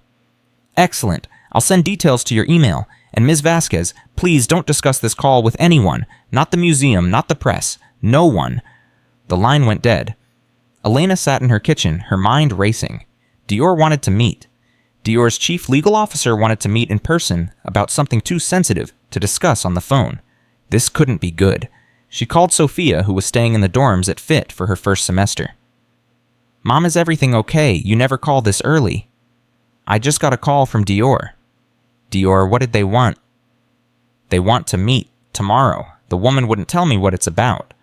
Sophia was quiet for a moment. That's weird. They already agreed to participate in the exhibition. They established the fellowship. What else could they want? I don't know, but I have a bad feeling. Do you want me to come? I can skip my afternoon classes. No, focus on school. I can handle this. Mom, you don't have to handle everything alone anymore. That's kind of the whole point of everything that's happened. Elena smiled despite her anxiety. I know, but let me find out what this is about first. If I need backup, you'll be my first call. The meeting was scheduled for 2 p.m. at Dior's corporate offices in Manhattan. Elena arrived 15 minutes early, wearing the nicest outfit she owned, a simple black dress she had bought with some of the museum money. It was the first new clothing she had purchased in over 3 years. The receptionist led her to a conference room on the 42nd floor. Margaret Holloway was already there, along with 2 men in expensive suits who introduced themselves as outside counsel. 3 lawyers. Elena's bad feeling intensified. Thank you for coming, Ms. Vasquez. Please sit down. Elena sat. She didn't touch the water glass in front of her. I'll get straight to the point, Margaret said. We've completed an internal review of our archives based on the documentation that emerged during the exhibition. We found records that corroborate most of what your great-grandmother claimed in her journals. Most, Margaret exchanged a glance with the lawyers. All of it. Every design she sold to Dior, we implemented. Every pattern she created, we used. The records are clear. Elena waited. There had to be more. However, in the course of this review, we discovered something else. Something that wasn't included in the correspondence your great-grandmother kept. Margaret slid a folder across the table. In 1982, Dior's creative director at the time sent your great-grandmother a letter offering her a position. Head of embroidery for our couture division. Full credit on all pieces. Substantial salary. Benefits. Recognition. Elena opened the folder with trembling hands. Inside was a copy of a letter dated November 3rd, 1982. The offer was everything Margaret described. More than that, it was everything Beatrice had ever wanted. I don't understand. She never mentioned this in her journals. We believe she never received it. What? Margaret pulled out another document. The letter was sent to an address in Millbrook, but according to postal records from that time, there was a fire at the local post office in November 1982. Significant mail was destroyed. We believe this letter was among the casualties. Elena stared at the document, her mind reeling. You're telling me that the life my great-grandmother could have had the recognition she deserved was lost because of a fire. We can't be certain, but the timing aligns. After November 1982, our records show no further communication from your great-grandmother. The creative director who made the offer left the company in 1984. His replacement had no knowledge of the proposal. The matter was simply forgotten. Elena felt tears burning in her eyes. She died thinking no one ever wanted her. She died believing her work wasn't valued. And the whole time someone had tried to change that, and she never knew. Margaret's professional demeanor cracked slightly. I'm sorry, Ms. Vasquez. Genuinely sorry. We can't change what happened, but we can try to make it right. How? Margaret nodded to one of the lawyers, who slid another folder across the table. Dior is prepared to offer a settlement. Full acknowledgement of Beatrice Vasquez's contributions to our archive. Retroactive credit on all designs we can document. A public statement admitting our failure to properly recognize her work. And financially? $12 million? The number hit Elena like a physical blow. $12 million. Based on estimated retail value of pieces incorporating her designs adjusted for inflation with additional compensation for reputational harm and lost opportunities. Our legal team believes this is a fair figure, but Ms. Vasquez, this isn't just about money. Margaret leaned forward. Your great-grandmother was offered a dream and never knew it. That's a tragedy we can't undo, but we can make sure her story includes this chapter. The world should know that Dior recognized her brilliance even if fate prevented that recognition from reaching her. Elena looked at the letter from 1982, the careful formal language, the signature of a creative director who had seen something special in Beatrice's work. She would have said yes, Elena whispered. She would have moved to Paris. She would have had the career she deserved. We believe so too. Elena closed her eyes. One fire, one lost letter, an entire life altered by random chance. I need to think about this. Of course. Take whatever time you need. But Ms. Vasquez, I want you to know that this offer isn't contingent on your silence or your cooperation. Whether you accept or not, we're going to issue the public statement. We're going to add her name to our archives. That's happening regardless. Why, you could have buried this. You could have kept it quiet. Margaret was quiet for a moment. Because some things are more important than protecting a brand. Because my grandmother was a seamstress who worked her whole life without recognition. Because when I read your great-grandmother's story, I saw my grandmother's face. She stood and extended her hand. Take your time, Ms. Vasquez. We'll be here when you're ready. Elena walked out of the Dior offices in a daze. $12 million. A lost letter. A life that could have been. She found a bench in a small park and sat down, pulling out her phone. Sophia answered on the first ring. Mom, Mom, how did it go? What did they want? Elena told her everything. The internal review, the 1982 letter, the fire, the settlement offer. Sophia was silent for so long that Elena checked to make sure the call hadn't dropped. $12 million, Sophia finally said. I know. Mom, that's on top of the museum money. That's enough to... I know. What are you going to do? Elena looked up at the sky gray with approaching clouds. I'm going to accept it. Not for the money, for her. Because the world needs to know that someone tried to give her what she deserved, even if it never reached her. She would have been so happy. I know, that's what makes it hurt. The news broke 3 days later. Dior's public statement made headlines around the world. Fashion giant admits decades of exploitation offers historic settlement. The story of the lost letter captured public imagination even more than the original exhibition. People wept right at reading about Beatrice's dream that almost came true. Social media exploded with messages of grief and solidarity.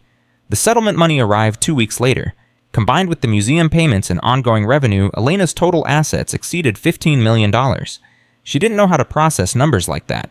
For so long, her entire financial existence had been measured in how many days she could survive before the next paycheck. Now she had more money than she could spend in a lifetime. Marta helped her find a financial advisor, a woman named Patricia, who specialized in clients who had come into sudden wealth. The first thing we need to address is your mindset, Patricia said during their initial meeting. You've spent years in survival mode. That doesn't just disappear because your bank account grows. What do you mean? I mean you'll be tempted to keep living like you're poor, to hoard money instead of investing it, to feel guilty about spending anything on yourself. These are normal responses, but they'll limit what you can do with this opportunity. What should I do instead? Think about what you want your legacy to be, not just financially, but in terms of impact. You have resources now that could help other people.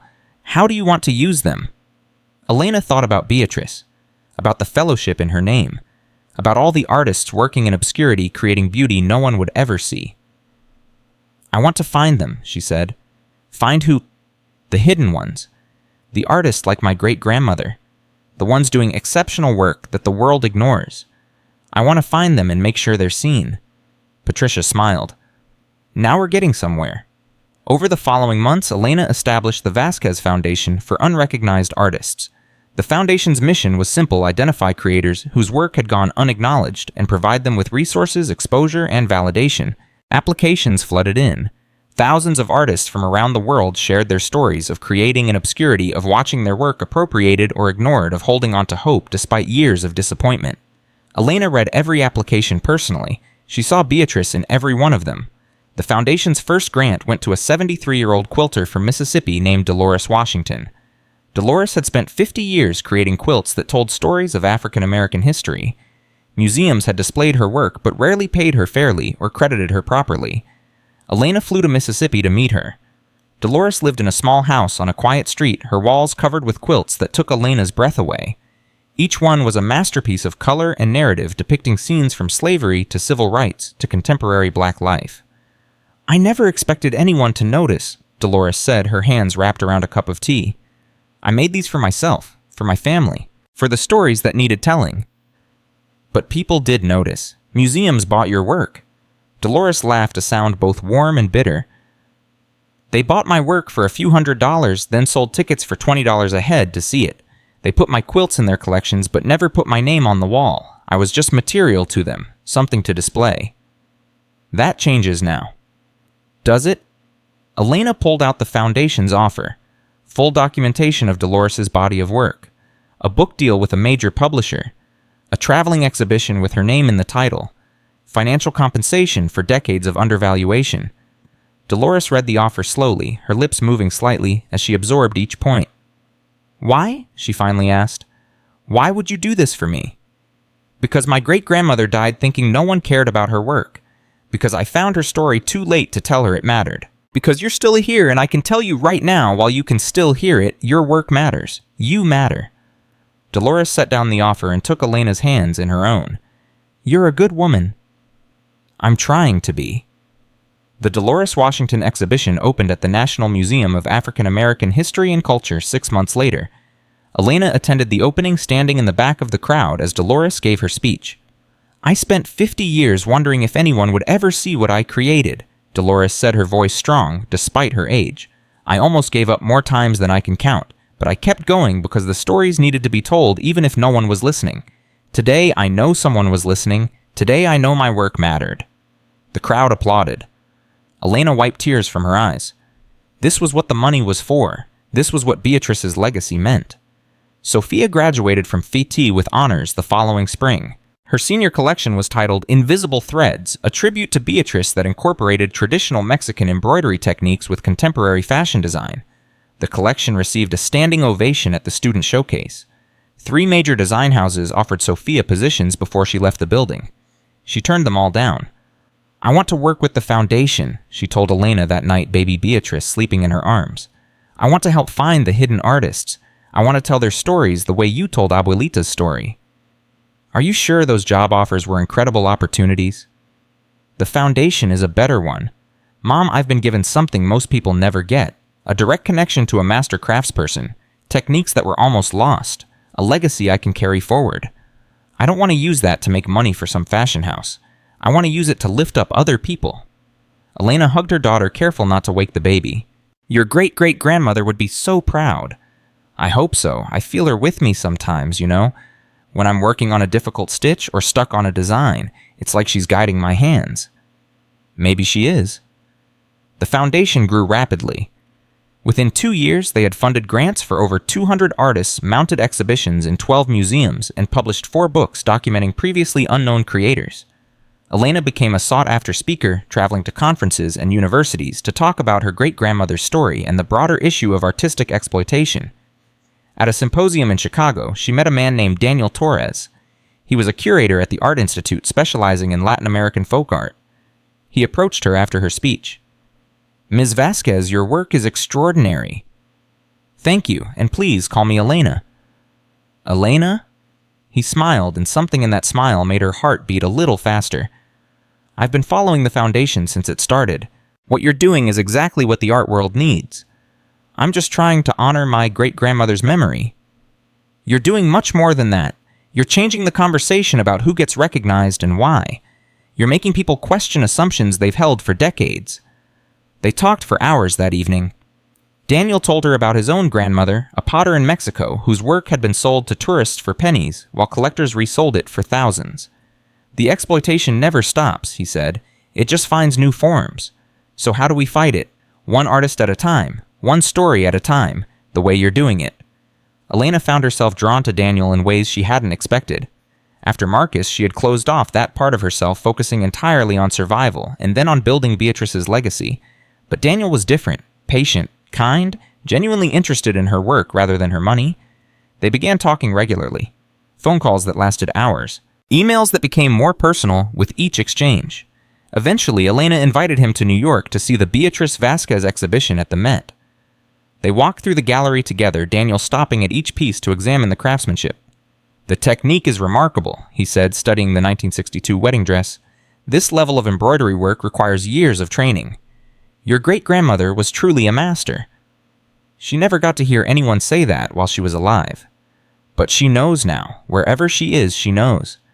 Elena looked at Daniel at the genuine reverence in his eyes as he studied Beatrice's work.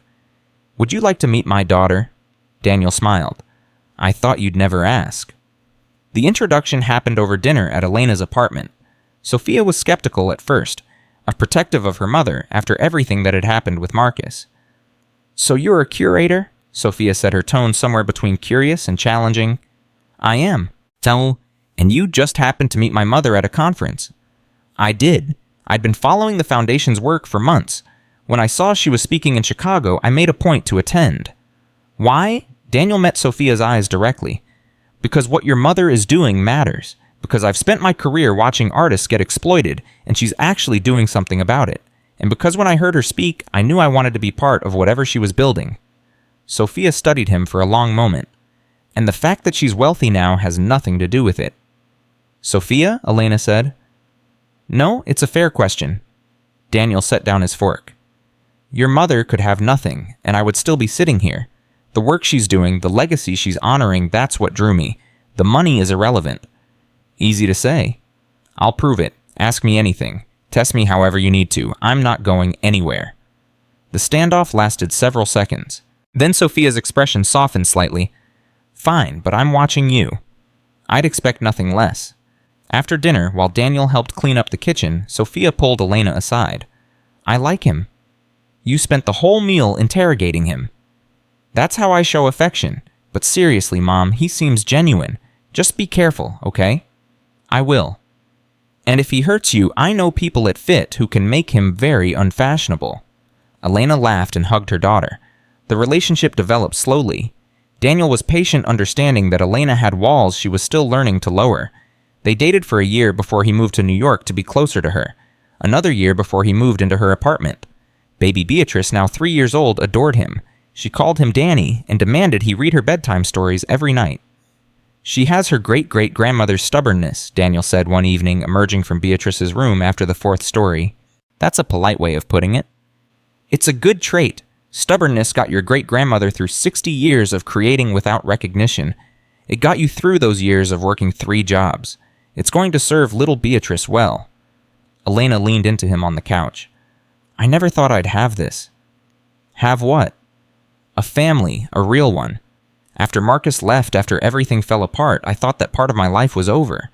I thought I'd just be surviving until I couldn't survive anymore." Daniel kissed her forehead. "You were never just surviving. You were building something. You just couldn't see it yet." The 5th anniversary of the Beatrice Vasquez exhibition arrived with fanfare and celebration. The Met hosted a gala in her honor, with proceeds benefiting the foundation. Elena stood at the podium looking out at a crowd that included museum directors, fashion executives, artists from around the world, and her entire family. Sophia sat in the front row, now 21, and running the foundation's artist outreach program. Little Beatrice sat on Daniel's lap, wearing a tiny dress with embroidery that Sophia had stitched by hand. Marta was there, beaming with pride. 5 years ago, Elena began. I drove 3 hours to see a building worth $5. I almost didn't go. I was pregnant, exhausted, working 3 jobs just to stay alive. What could a worthless building possibly offer me? She paused, letting the question hang. Everything. That building offered me everything. Not money, though that came too. Not fame, though I've experienced more of that than I ever wanted. What allured me was connection. To my great-grandmother. To my history. To a legacy I didn't know existed. Elena looked at the photograph of Beatrice that hung beside the podium. Beatrice Vasquez spent 60 years creating beauty in obscurity. She sold her designs for pennies, while others profited from her genius. She died believing her work didn't matter. But she was wrong. Her work matters. She matters. And tonight, standing in this room full of people who came to honor her memory, I can finally tell her the world sees you, Abuelita. The world knows your name. The applause was thunderous. Elena stepped away from the podium with tears streaming down her face. Sophia embraced her first. She would be so proud of you, Mom. She'd be proud of all of us. Daniel handed her little Beatrice, who immediately grabbed Elena's earring. Mama pretty. Thank you, baby. Marta hugged her next. Your mother is smiling somewhere right now. So is your great-grandmother. So are all the women in your family who worked and struggled and never got their due. You've honored them all. Elena looked around the gala at the celebration of one woman's life that had become a movement to recognize invisible artists everywhere. This was what $5 had bought her. Not money, though the money had changed everything. Not fame, though the recognition had opened doors she never knew existed. What $5 had bought her was purpose. The knowledge that her life meant something beyond survival. The chance to lift up others the way Beatrice had never been lifted up. Later that night, after the gala ended and the family returned home, Elena stood in little Beatrice's room watching her daughter sleep. The mobile above the crib turned slowly, casting shadows on the ceiling. On the wall hung a framed copy of Beatrice's letter, the one that asked not to be forgotten. I kept my promise, Elena whispered to the photograph beside it. They know you were real. They'll never forget. Little Beatrice stirred in her sleep, her tiny hand reaching out as if grasping for something.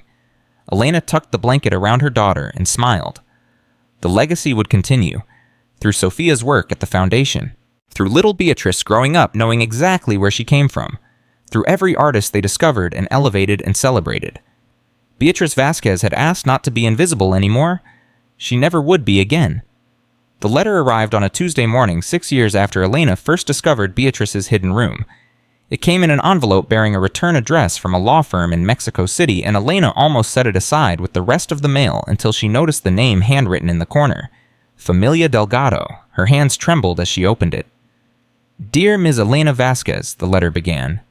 My name is Carmen Delgado Rivera. I am writing to you because I believe we may be family. My grandmother Esperanza Delgado was the younger sister of Beatrice Delgado Vasquez. They were separated in 1962 when Beatrice emigrated to the United States. My grandmother spent the rest of her life trying to find her sister, but never succeeded. She passed away 3 years ago, still wondering what had become of Beatrice. Last month, I saw your interview about the Beatrice Vasquez exhibition. I recognized the photograph you showed. It was the same photograph my grandmother kept on her nightstand for 60 years. I believe your great-grandmother was my great-aunt. If this is true, we are cousins. I would very much like to speak with you. Elena read the letter 3 times before she could fully absorb what it meant. Beatrice had a sister, a family in Mexico she had left behind, people who had been searching for her for 6 decades. She called Sophia immediately. Mom, what's wrong? You sound strange. I got a letter from Mexico, someone claiming to be Beatrice's family. What I thought Beatrice didn't have any family. So did I, but this woman says her grandmother was Beatrice's younger sister. She has the same photograph we found in the building. Sophia was quiet for a moment. This could change everything. I know. What are you going to do? Elena looked at the letter again, at the careful handwriting, at the hope contained in every word. I'm going to call her."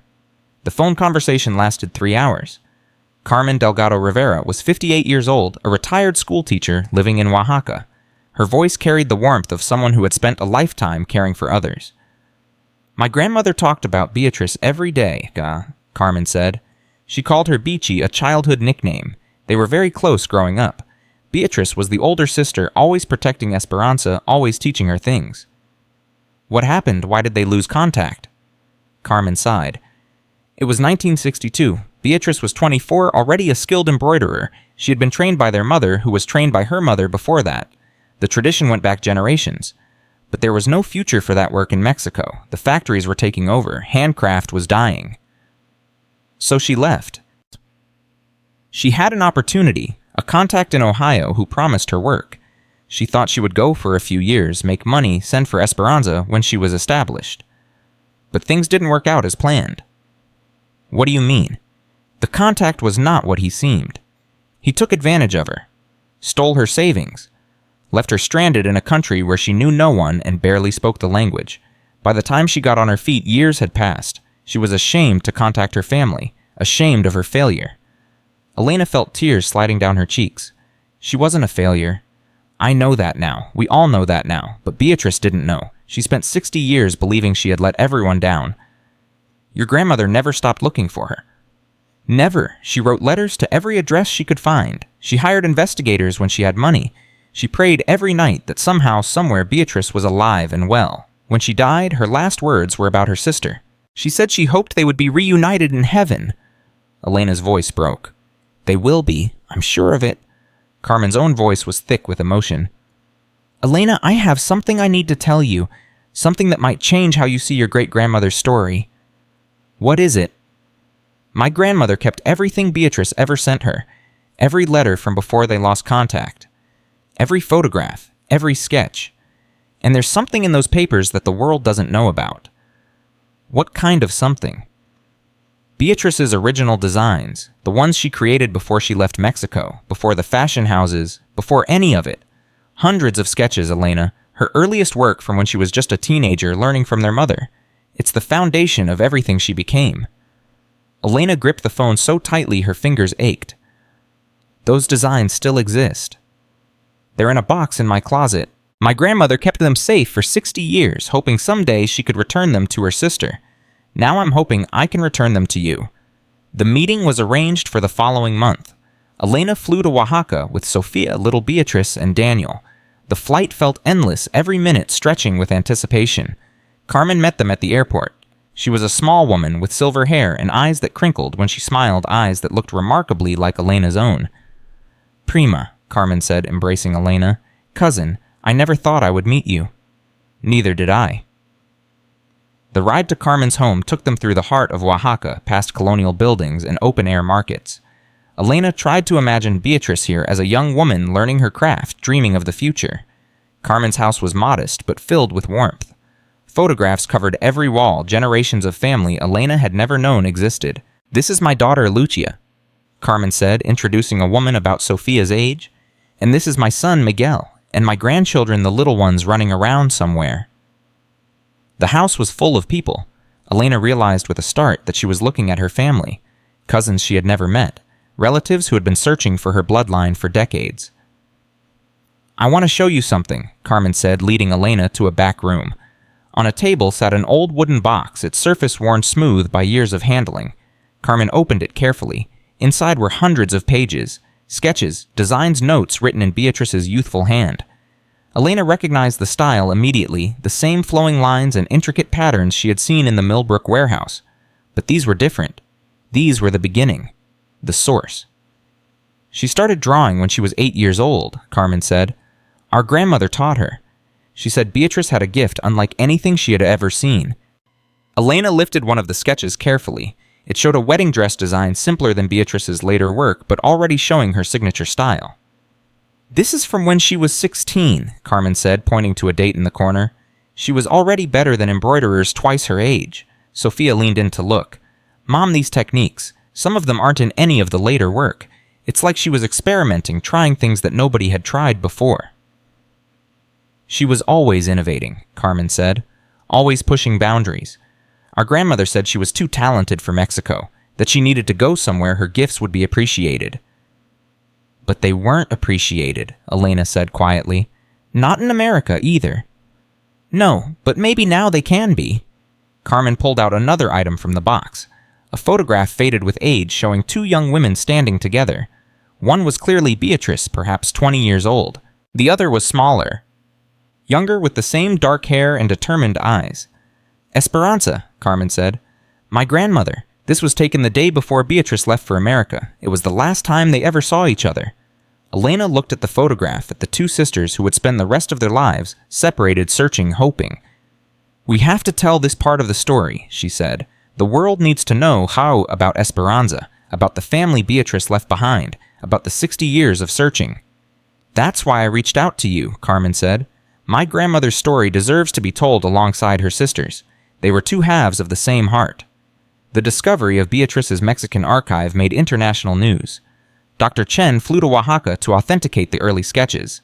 Her assessment was unequivocal. "This is the Rosetta Stone of Beatrice Vasquez's work," she told Elena. "These sketches show the development of techniques that would later revolutionize her craft. They prove she was a prodigy from childhood, not just a talented adult. They add an entirely new dimension to her legacy." The Metropolitan Museum immediately proposed an expanded exhibition. Beatrice Vasquez: The Complete Journey. It would include the early Mexican work, the correspondence with her sister, the story of two families separated by circumstances and reunited by fate. But it was Carmen who proposed something even more significant. "We should create a joint foundation," she said during a family dinner in Oaxaca. "The Delgado Vasquez Foundation, honoring both sisters, supporting artists in Mexico and the United States." "Both countries," Elena said, the idea taking shape in her mind. "Bridging the communities that Beatrice bridged herself." "Exactly. My grandmother spent her whole life teaching. She believed education was the key to everything. Beatrice believed in craft and the preservation of traditional techniques. Together, their legacies could support both." The foundation was established 6 months later. Elena contributed half of the Dior settlement money.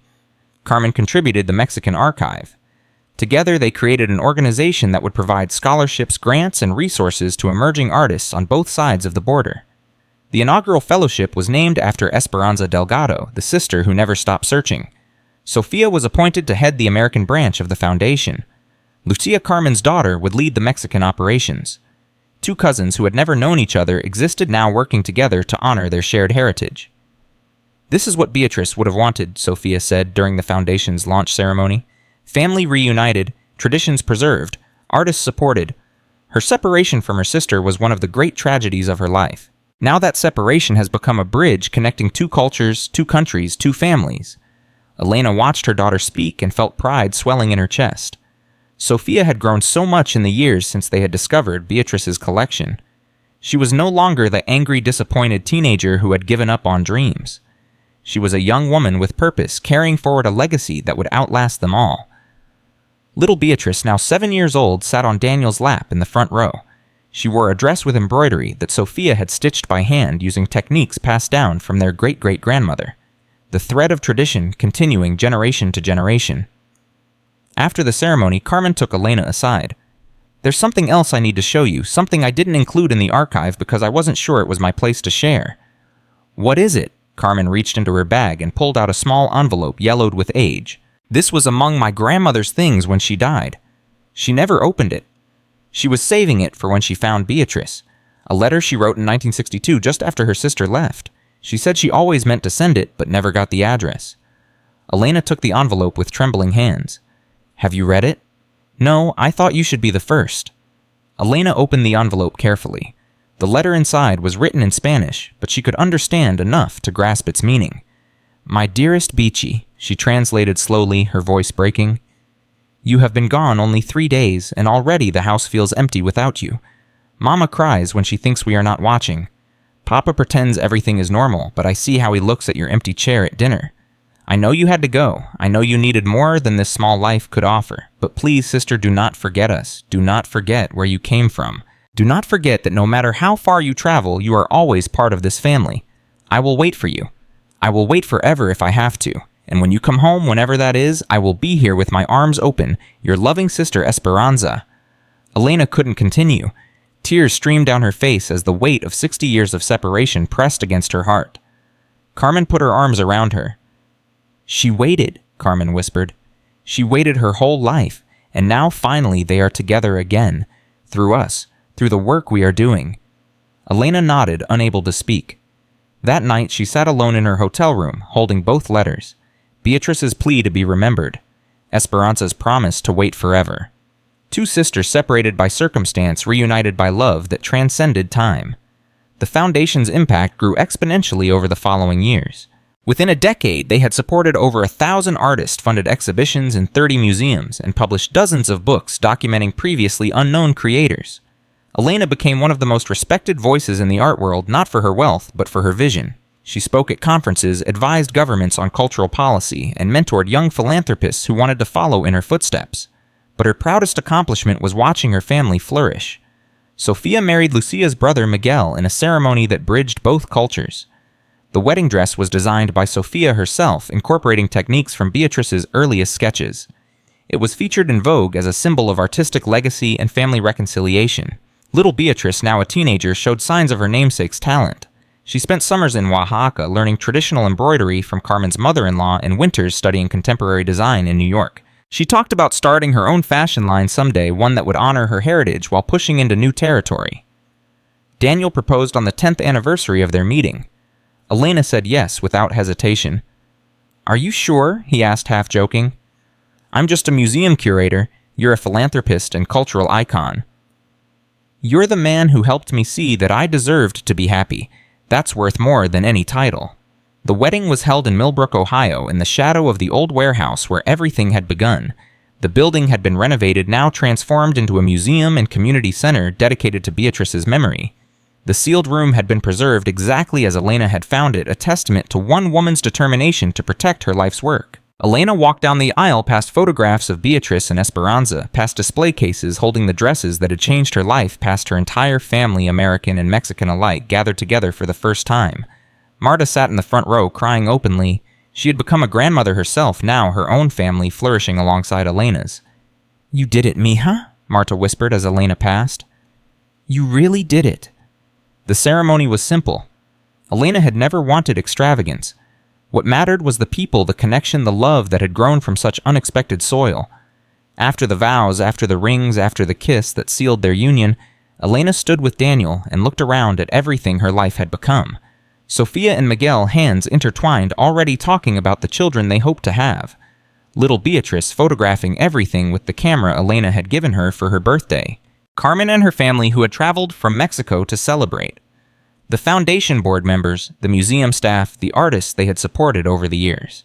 And in the center of it all, presiding silently over the celebration, the photographs of Beatrice and Esperanza, two sisters finally reunited through the family they had created. "What are you thinking?" Daniel asked, squeezing her hand. Elena smiled. "I'm thinking about $5. $5. That's what the lawyer said my inheritance was worth. $5 for a crumbling building in a dying town. I almost threw the letter away." "But you didn't." "No, something told me to go. Something told me there was more to the story." Daniel put his arm around her. "And now look at everything that story became." Elena leaned into him, watching her family laugh and dance and celebrate. Beatrice spent 60 years working alone, creating alone, hoping alone. She never got to see her sister again. She never got to meet her great-granddaughter or her great-great-granddaughter. She never got to know that her designs would hang in museums, that her name would be remembered, that her separation from her family would eventually lead to its reunification. She knows now. "You think so?" Daniel pointed to little Beatrice, who had put down her camera and was now examining the embroidery on a vintage dress with the focused intensity of a master craftsperson studying technique. "I know so. Look at that girl. Look at what she's becoming. Beatrice lives on in her, in Sofia, in every artist the Foundation supports, in everyone who hears this story and believes that their own invisible work might matter someday." Elena watched her granddaughter trace the patterns of stitches made by hands that had been still for decades. "Make sure they know I was real," she murmured, repeating the words from Beatrice's letter. "They know," Daniel said. "Everyone knows." The reception continued late into the night. Elena danced with Daniel, with Sofia, with Carmen, with little Beatrice standing on her feet like Elena's own mother had done when she was small. At midnight, she slipped away from the celebration and walked to the museum wing that housed Beatrice's sealed room. The space was dimly lit, the garment bags hanging like silent witnesses to a life that had finally been acknowledged. Elena stood before the wedding dress from 1962, the first masterpiece Beatrice had created after arriving in America. It had been worn by dozens of brides over the decades, each one unaware of the genius behind its creation. Now it hung in a museum, protected and celebrated. "I kept my promise," Elena said to the empty room. "The world knows your name. Your sister's family knows you never stopped loving them. Your great-great-granddaughter is learning your techniques. Your legacy will continue for generations." She touched the glass case gently. "I hope wherever you are, you can finally rest. I hope you can finally see what you created and know it mattered. Because it did matter. It matters more than you could ever have imagined." A sound behind her made Elena turn. Little Beatrice stood in the doorway, her camera hanging around her neck. "Mom said you might be here. Just saying goodnight to your namesake." Little Beatrice walked over and stood beside her grandmother, looking at the wedding dress. She was amazing, wasn't she? She was extraordinary. "Do you think I could ever be as good as her?" Elena put her arm around her granddaughter. "I think you will be better, because you won't have to do it alone. You'll have family supporting you every step of the way. That's the gift Beatrice gave us. Not just her art, but the reminder that no one should have to create in isolation." Little Beatrice leaned into her grandmother's embrace. "I'm going to make her proud." "You already have, sweetheart. You already have." They stood together in the quiet museum, two generations connected by blood and art and the unbreakable threads of family legacy. Outside, the celebration continued, but here in the space where it had all begun, grandmother and granddaughter shared a moment of perfect understanding. Beatrice Vasquez had asked not to be forgotten. She never would be. Her story had become their story, woven into the fabric of their family, passed down through generations like the embroidery techniques she had mastered. And somewhere in whatever realm existed beyond this one, Elena knew Beatrice was smiling. Her work had finally been seen. Her name would never be erased. Her love would echo forever through the lives she had touched. $5 had bought all of this. 20 years had passed since Elena first opened that cream-colored envelope. 20 years since she drove 3 hours to see a building worth $5. 20 years since she found Beatrice's letter asking not to be forgotten.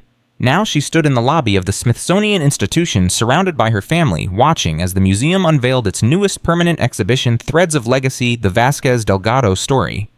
Elena was 62 years old. Her hair had gone silver, her face lined with the years, but her eyes still held the same fire that had driven her to honor her great-grandmother's memory. Little Beatrice was not so little anymore. At 27, she had become one of the most celebrated textile artists of her generation. Her work hung in museums across the world, each piece bearing the influence of techniques passed down through 4 generations. "Abuela," Beatrice said, taking Elena's hand, "are you ready?" "I've been ready for 20 years." The doors opened, and Elena walked into a space that told her family's complete story. The exhibition began with Esperanza and Beatrice as children in Mexico learning embroidery from their mother. Photographs showed them working side by side, heads bent over fabric needles flashing in the light. Then came the separation. A timeline on the wall traced the 60 years the sisters spent apart. Letters that were never sent. Searches that led nowhere. Hope that never died. The central gallery held Beatrice's masterworks, the dresses Elena had discovered in that sealed room. They hung in climate-controlled cases preserved for future generations to study and admire. But it was the final room that made Elena stop breathing. The curators had recreated Beatrice's workshop. Not the abandoned warehouse in Millbrook, but the space as it would have looked when she was working. A sewing machine, a dress form, fabric samples and thread in every color, and on the wall a life-size photograph of Beatrice herself captured in the moment of creation. Beside the photograph hung 2 letters in matching frames, the one Beatrice had written asking to be remembered, and the one Esperanza had written promising to wait forever. Elena stood before them, tears streaming down her face. "She's finally home," Carmen said, appearing at her side. "Both of them are finally home." Carmen was in her late 70s now, her hair white, her movement slower, but her spirit unchanged. She had become Elena's closest friend over the decades, the cousin she had never known she needed. "Thank you," Elena said, "for reaching out, for sharing your grandmother's story, for making this family whole. We made each other whole. That's what family does." The opening reception drew hundreds of guests. Museum directors, fashion historians, artists from the Foundation's programs, journalists covering the event. But for Elena, only one group mattered. Her family filled an entire section of the gallery. Sophia and Miguel married for 15 years, now their own children running between the displays. Daniel gray-haired, but still the steady presence Elena had come to depend on. Carmen's children and grandchildren, the Mexican branch of the family tree that had grown so intertwined with the American one, and standing at the center of it all, young Beatrice preparing to speak. 20 years ago, she began, her voice carrying through the crowded room. My grandmother received a letter about an inheritance worth $5. She was pregnant with me at the time, working 3 jobs, barely surviving. She had every reason to ignore that letter, every reason to assume it was worthless. Beatrice paused, looking at Elena. But she didn't ignore it. She drove 3 hours to see a crumbling building in a dying town. She found a sealed room filled with masterpieces. She found letters documenting decades of exploitation. And she found a plea from a woman who had spent 60 years creating in obscurity, asking simply to be remembered. The crowd was silent, hanging on every word. My great-great-grandmother Beatrice never got to see her name in lights. She never got to walk through a museum and see her work displayed with honor. She never got to reunite with her sister or meet the family that would eventually carry on her legacy. Beatrice's voice caught, but she did get something. She got us. She got my grandmother who refused to let her story die. She got my mother who dedicated her career to preserving traditional techniques. She got me named for her, trained in her methods, carrying forward everything she created. She gestured to the exhibition around them. This is not just a celebration of one woman's art. This is a testament to what happens when we refuse to let invisible work stay invisible, when we dig deeper than surface value. When we recognize that worth isn't measured in dollars, but in dedication and craft, in the courage to create even when no one is watching. Beatrice looked directly at Elena. My grandmother taught me that, not through lectures or lessons, but through example. She saw a $5 inheritance and found a priceless legacy. She saw exploitation and demanded justice. She saw a severed family and built bridges to heal it. She raised her glass. To Beatrice Delgado Vasquez, the hidden master who is hidden no more. To Esperanza Delgado, the sister who never stopped searching. And to Elena Vasquez Torres, who made sure the world would never forget either of them. The applause was thunderous. After the reception, Elena slipped away to spend a few moments alone in the recreated workshop. The crowds had thinned and she needed the quiet. She stood before Beatrice's photograph, studying the face of the woman who had changed everything. I wish you could see this, she said softly. I wish you could know what your work means to people, what your story has done. The photograph offered no response, but Elena didn't need one. She felt Beatrice's presence in this room, in every stitch of every garment in the legacy that continued to grow. A sound behind her made her turn. Daniel stood in the doorway. I thought I might find you here. Just saying hello. He walked over and put his arm around her. It's been quite a journey. I never imagined any of this. When I opened that letter, I was just hoping for something, anything that might help us survive another month. I never dreamed it would lead to all of this. That's the thing about dreams. Sometimes they're bigger than we can imagine. Elena leaned into him. Do you remember what you said when we first met? That I wasn't just surviving, I was building something. I remember. You were right. I just couldn't see it yet. They stood together in comfortable silence, surrounded by the evidence of 20 years of building.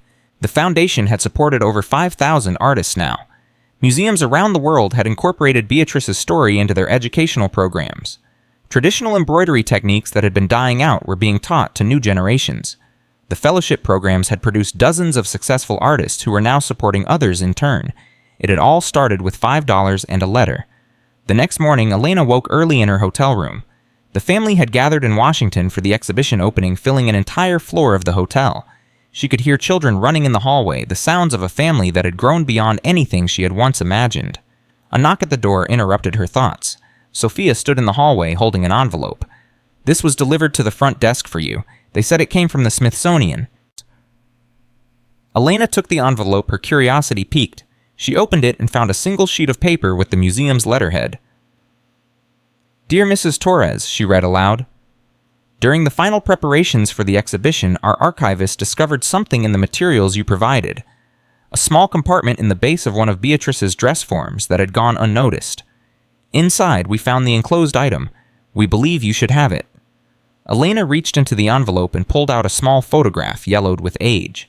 It showed Beatrice as an old woman, perhaps 80 years old, seated in what looked like the Millbrook warehouse.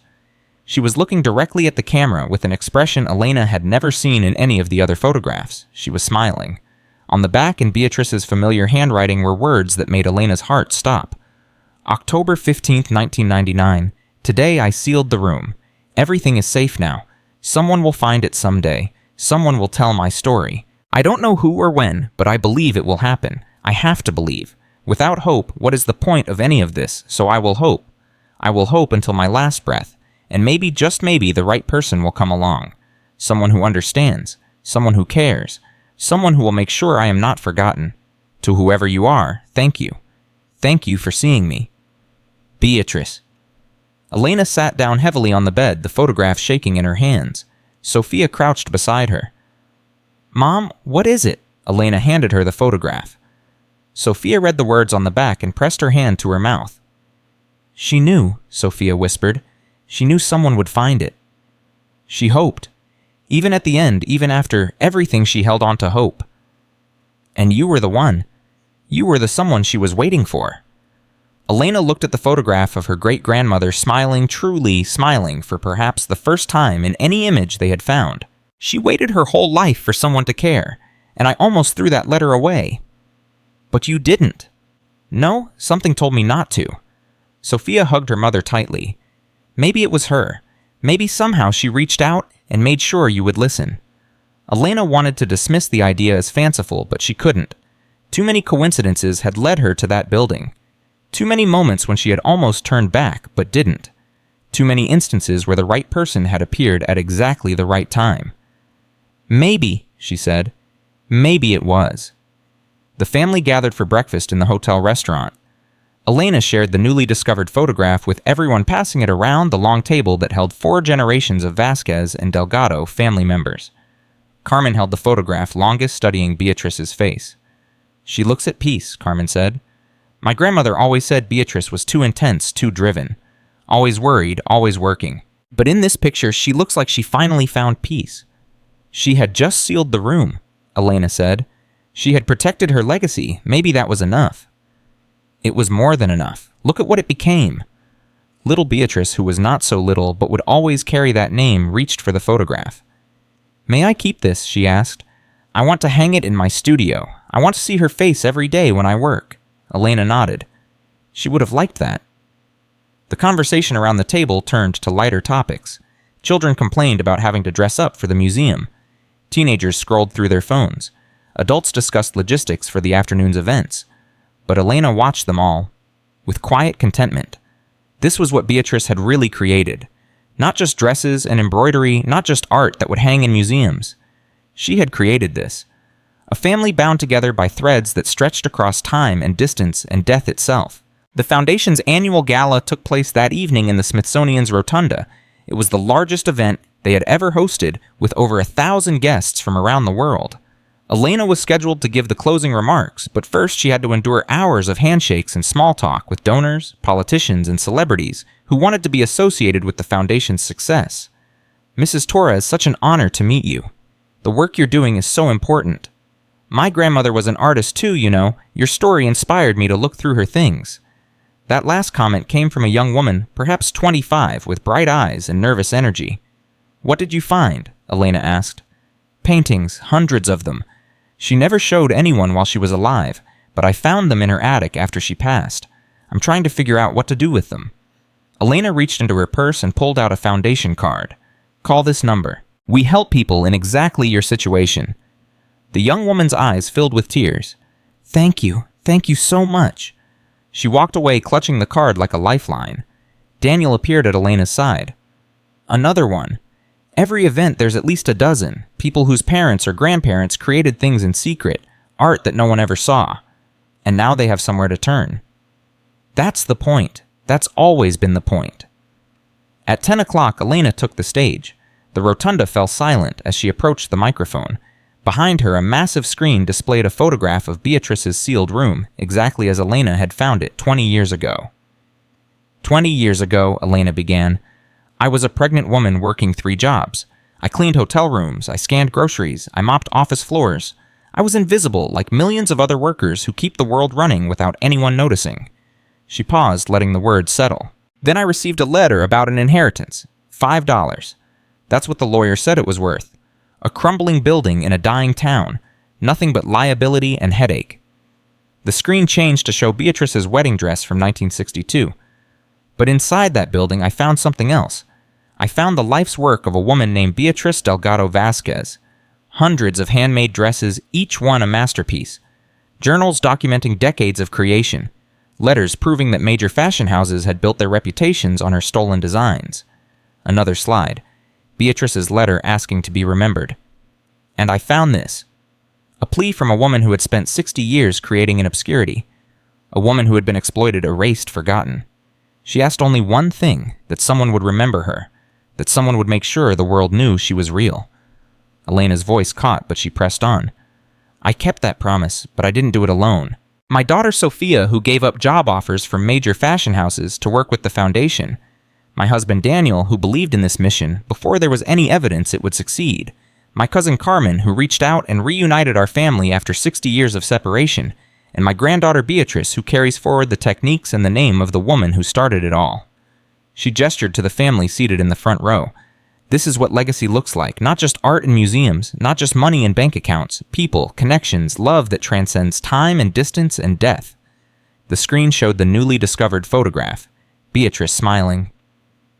This morning I received something remarkable.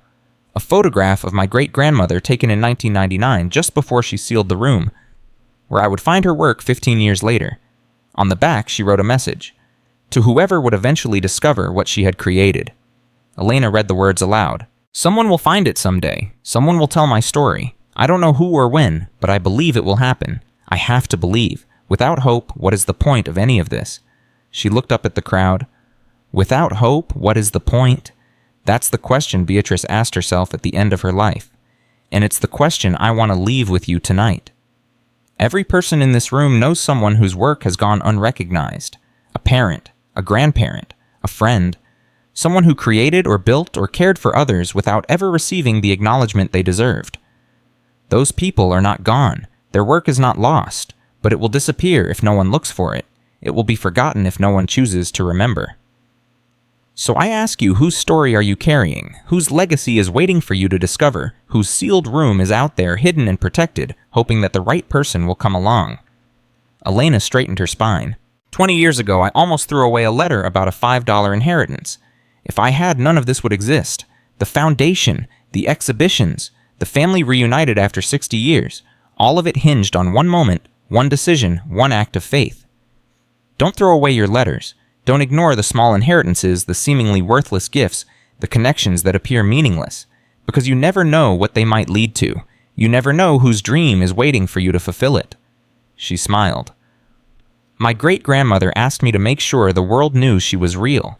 Tonight in this room, surrounded by her work and her family and the community that has grown to honor her memory, I can finally say Beatrice Delgado Vasquez was real. Her work was extraordinary. Her life mattered, and she will never be forgotten. The applause was deafening. Elena stepped away from the microphone and walked directly to her family. Daniel embraced her first, then Sophia, then Carmen, then young Beatrice. They stood together in a circle, arms around each other, while cameras flashed and the crowd cheered. We did it, Sophia whispered. She did it, Elena corrected. We just helped people see. Later that night, after the gala had ended and most of the family had returned to the hotel, Elena found herself alone with young Beatrice in the empty rotunda. They stood before the projected image of the sealed room, grandmother and granddaughter, the first and the last of this chapter of the family story. What happens now? Beatrice asked. Now you take over. You and your generation, you carry the torch forward. I'm scared. What if I'm not good enough? Elena turned to face her granddaughter fully.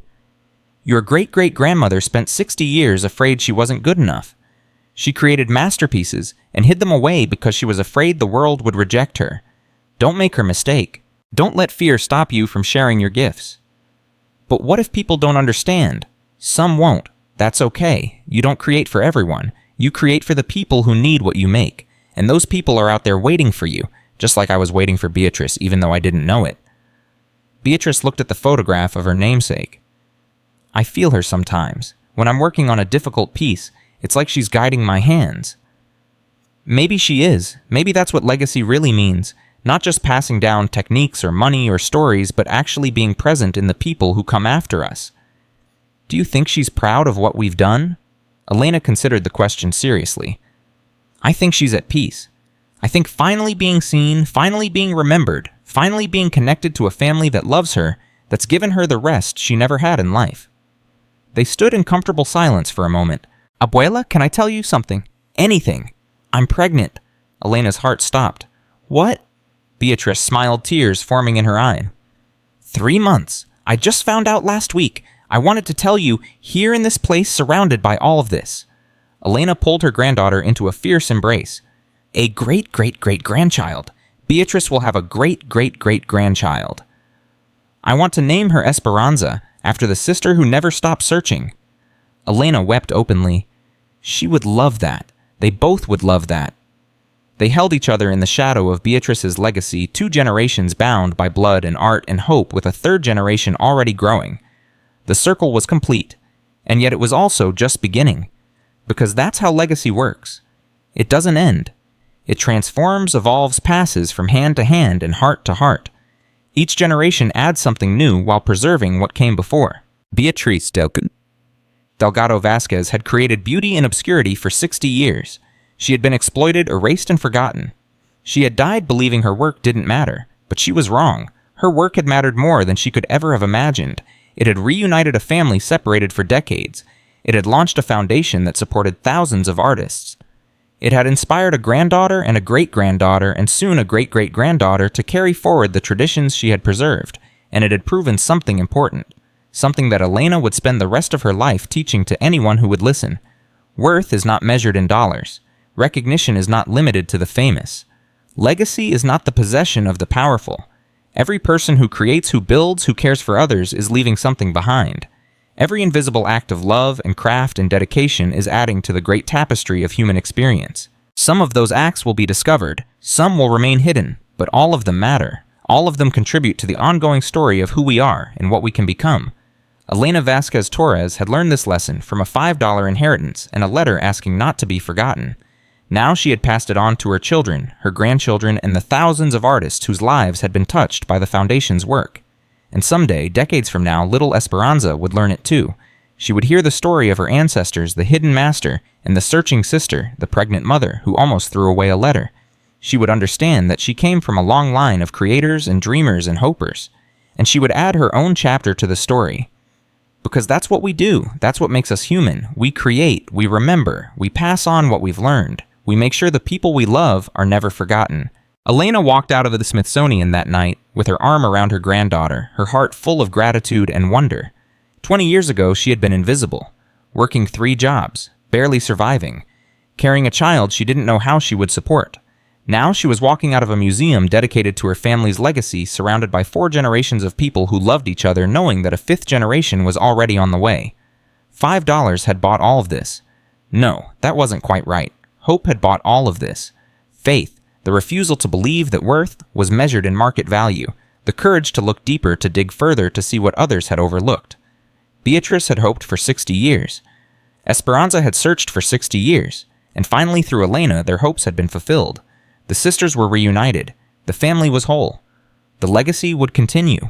And somewhere in whatever realm exists beyond this, 2 old women who had spent a lifetime apart were finally together again, watching their descendants carry forward everything they had created, everything they had preserved, everything they had hoped for. They were no longer invisible. They never would be again.